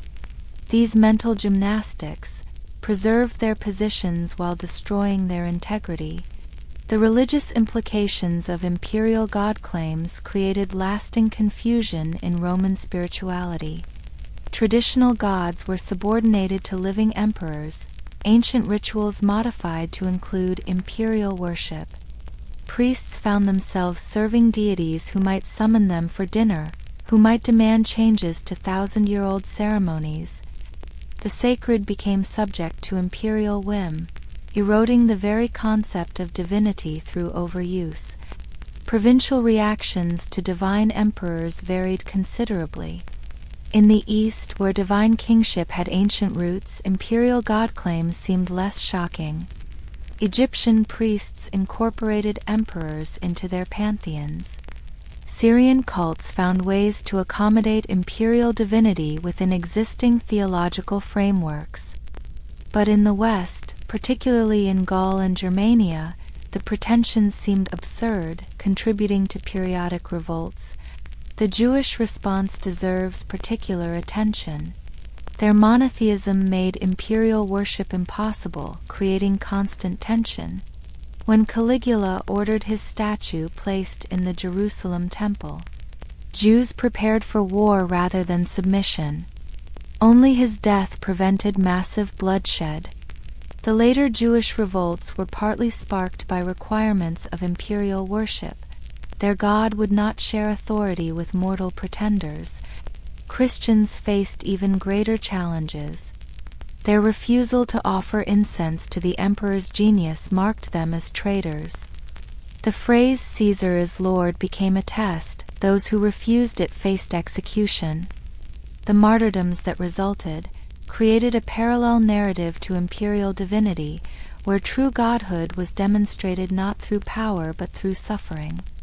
The blood of martyrs challenged the pretensions of divine emperors more effectively than any philosophical argument.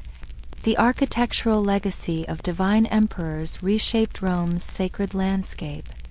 Temples to deified emperors crowded traditional sacred spaces, each requiring priests, ceremonies, maintenance. The Campus Martius became cluttered with monuments, to Hadrian's lover Antinous, deified after drowning, to Faustina, Marcus Aurelius's wife, to countless imperial children who died young. The multiplication of official gods, diluted the meaning of divinity itself. The artistic representations required for divine emperors created unique challenges. Sculptors had to depict mortal bodies as divine forms, aging faces as eternally youthful. The colossal statues of Nero and Commodus attempted to bridge the gap between human and divine through sheer scale. Painters developed conventions, showing emperors with subtle halos, positioning them above other figures, using gold leaf to suggest divine radiance. The numismatic evidence, coins that circulated throughout the empire, shows the progression of divine claims. Early emperors appeared with gods standing as equals. Later emperors appeared as gods, their features merged with divine attributes. Commodus's coins showed him as Hercules. Elagabalus's showed his sacred stone. Every transaction using these coins reinforced or mocked imperial divinity. The medical dimension of imperial madness invites speculation. Lead poisoning from pipes and wine vessels has been suggested, explaining erratic behavior. Syphilis might account for some symptoms, the paranoia, the physical deterioration, the mental decline, but perhaps the simplest explanation is psychological. The corrosive effect of absolute power on human personality, the inability to maintain sanity when every whim becomes law. The succession crises that followed mad emperors reveal the system's fragility. After Caligula, the Praetorians found Claudius hiding behind a curtain and made him emperor. After Commodus came the year of 5 emperors as different armies promoted their generals. After Elagabalus, a child controlled by women. The divine madness of emperors created power vacuums that military force filled, accelerating Rome's transformation from principate to military dictatorship. The economic cost of divine pretensions drained the empire. Temples required endless funding, ceremonies demanded resources, the infrastructure of worship consumed productive capacity. The human cost was greater.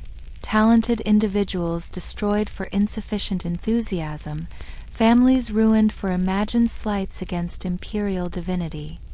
The opportunity cost was greatest. Problems unsolved while emperors played God, reforms unenacted, threats unaddressed.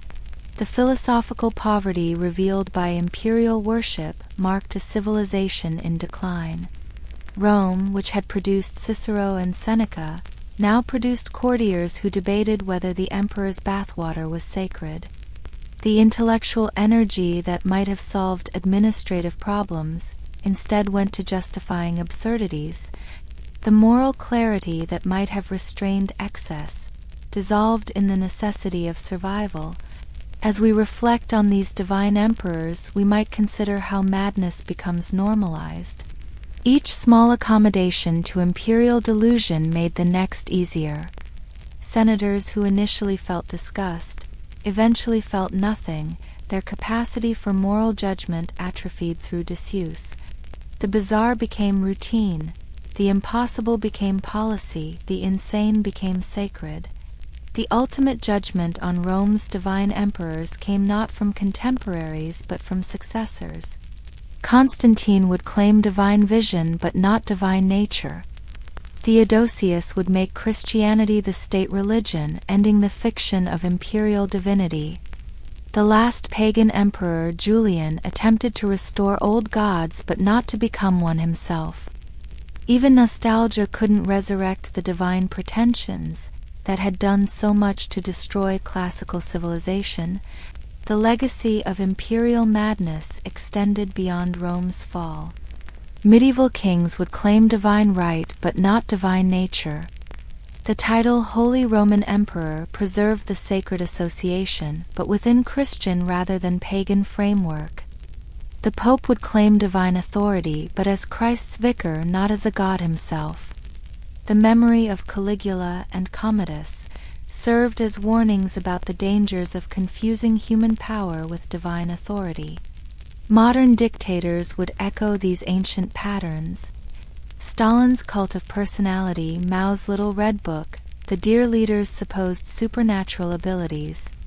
The technology changes, but the psychology remains consistent. Absolute power still corrupts absolutely, still generates the delusion that human limitations don't apply. The senators forced to applaud Commodus in the arena would recognize their modern counterparts in staged parliaments applauding obvious lies.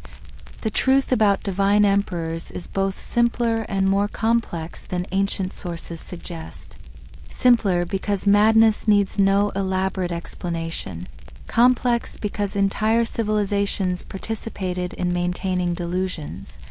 The senators who voted divine honors knew they were lies. The crowds who cheered divine appearances knew they were performances. Yet the knowledge didn't prevent participation. Fear and greed and exhaustion overwhelmed truth. Perhaps the most disturbing lesson from Rome's divine emperors is how ordinary people become complicit in extraordinary madness. Not through belief but through silence, not through conviction but through convenience. The guard who watched Caligula talk to the moon, the senator who voted to rename Rome for Commodus, the priest who sacrificed to Elagabalus's meteorite, each made small compromises that collectively enabled enormous horrors. As night falls over ancient Rome in our imagination, we might picture the Senate House, where reasonable men once debated policy and now vote to declare mortals immortal. We might see the temples, where ancient gods share space with deified monsters. We might hear the crowds in the Colosseum, cheering as their emperor, dressed as Hercules, clubs another victim to death while believing himself divine. The divine madness of Roman emperors was not an aberration but a logical conclusion of a system that concentrated all power in single individuals. When humans become gods, they become less than human. When mortals claim immortality, they accelerate their own mortality. The emperors who lost their minds believing themselves divine ultimately lost their lives to the very mortality they denied. And so, dear friends, our journey through the marble halls and shadowed corners of ancient Rome draws to a close. We've walked alongside senators who performed daily dances with death, witnessed an emperor's descent into depravity on his island fortress, observed how laws meant to preserve virtue instead institutionalized vice, and watched mortals declare themselves gods while losing their humanity entirely. The scandals of Rome's powerful were not mere personal failings. They were symptoms of a system that concentrated too much power in too few hands, that demanded servility while pretending to honor dignity, that corrupted even those who entered it with noble intentions. The senators we followed through their terrifying days, the emperors we watched descend into madness, they were both perpetrators and victims of forces larger than themselves. Consider how exhausting it must have been to live in constant performance, where every word might be reported, every gesture interpreted as treason, where morning salutations concealed power negotiations, where dinner parties became stages for mutual surveillance, where even sleep brought no true rest from fear. The weight of maintaining such existence, year after year, generation after generation, slowly crushed the Roman spirit. From our comfortable distance of centuries, we might feel grateful for the mundane securities of our own time. Tonight, you rest in a bed where no emperor's whim threatens your morning, where your words, however careless, won't be twisted into capital crimes. The boring predictability of modern life becomes a blessing when contrasted with the lethal uncertainties of Roman politics. The patterns we've observed, the corruption that grew from attempts to prevent corruption, the madness that emerged from unlimited power, these are not unique to Rome. They whisper warnings across the centuries about the fragility of institutions, about how quickly dignity can become servility when fear dominates hope. Yet knowing these patterns, perhaps we become slightly better equipped to recognize them, to resist them in our own small ways. As you drift toward sleep, let the distant echoes of ancient scandals fade into historical memory. The senators have returned to their villas for the last time. The mad emperors have been reduced to cautionary tales. The marble halls have crumbled into tourist attractions. What seemed so permanent to those who lived it proved as temporary as morning mist. Their fears, which consumed entire lives, have become footnotes in dusty books. The city that once ruled the known world now exists mainly in fragments, columns standing alone in modern traffic, aqueducts carrying nothing but shadows, forums where no one debates. The Palatine Hill, where emperors claim divinity, is now a quiet park where tourists take photographs. Capri, site of Tiberius's unspeakable activities, is known today mainly for its blue grotto and expensive hotels. Perhaps there's comfort in this transience, in knowing that even the worst tyrannies eventually end, that even the most corrupt systems ultimately collapse under their own weight. The senators who cowered before Caligula outlived him. The empire that seemed eternal lasted barely 5 centuries. Time, which those Roman senators watched so carefully in their water clocks, eventually washed away both their glory and their shame. Tonight, as you settle deeper into rest, you might appreciate the freedom to close your eyes without fear, to let your mind wander without calculating political implications, to exist without performing. Your dreams won't be interpreted by augurs. Your morning won't bring imperial summons. Your day won't require navigating between servility and survival. The scandals we've explored, the corruptions and cruelties, the divine pretensions and human degradations, they serve now as distant entertainment, as gentle narratives to occupy a restless mind while the body finds its peace. Let them fade now. These stories of ancient ambitions and failures, let them dissolve into the quiet darkness that brings restoration. Thank you for joining me on this journey through Rome's corridors of power and madness. May your own rest be undisturbed by emperors or senators. May your dreams be your own, and may you wake refreshed, grateful for the ordinary miracles of a life lived without the weight of empire on your shoulders. Sleep well, dear friends, far from the marble halls, far from the whispered conspiracies, far from the divine madness of those who confused power with immortality. Rest peacefully, in this present moment, in this quiet night, where the only senate that matters is the counsel of your own peaceful thoughts, drifting now toward gentle sleep. Until we meet again in another age, in another story, this is your guide through history's shadows, wishing you the sweetest of dreams and the most restful of nights.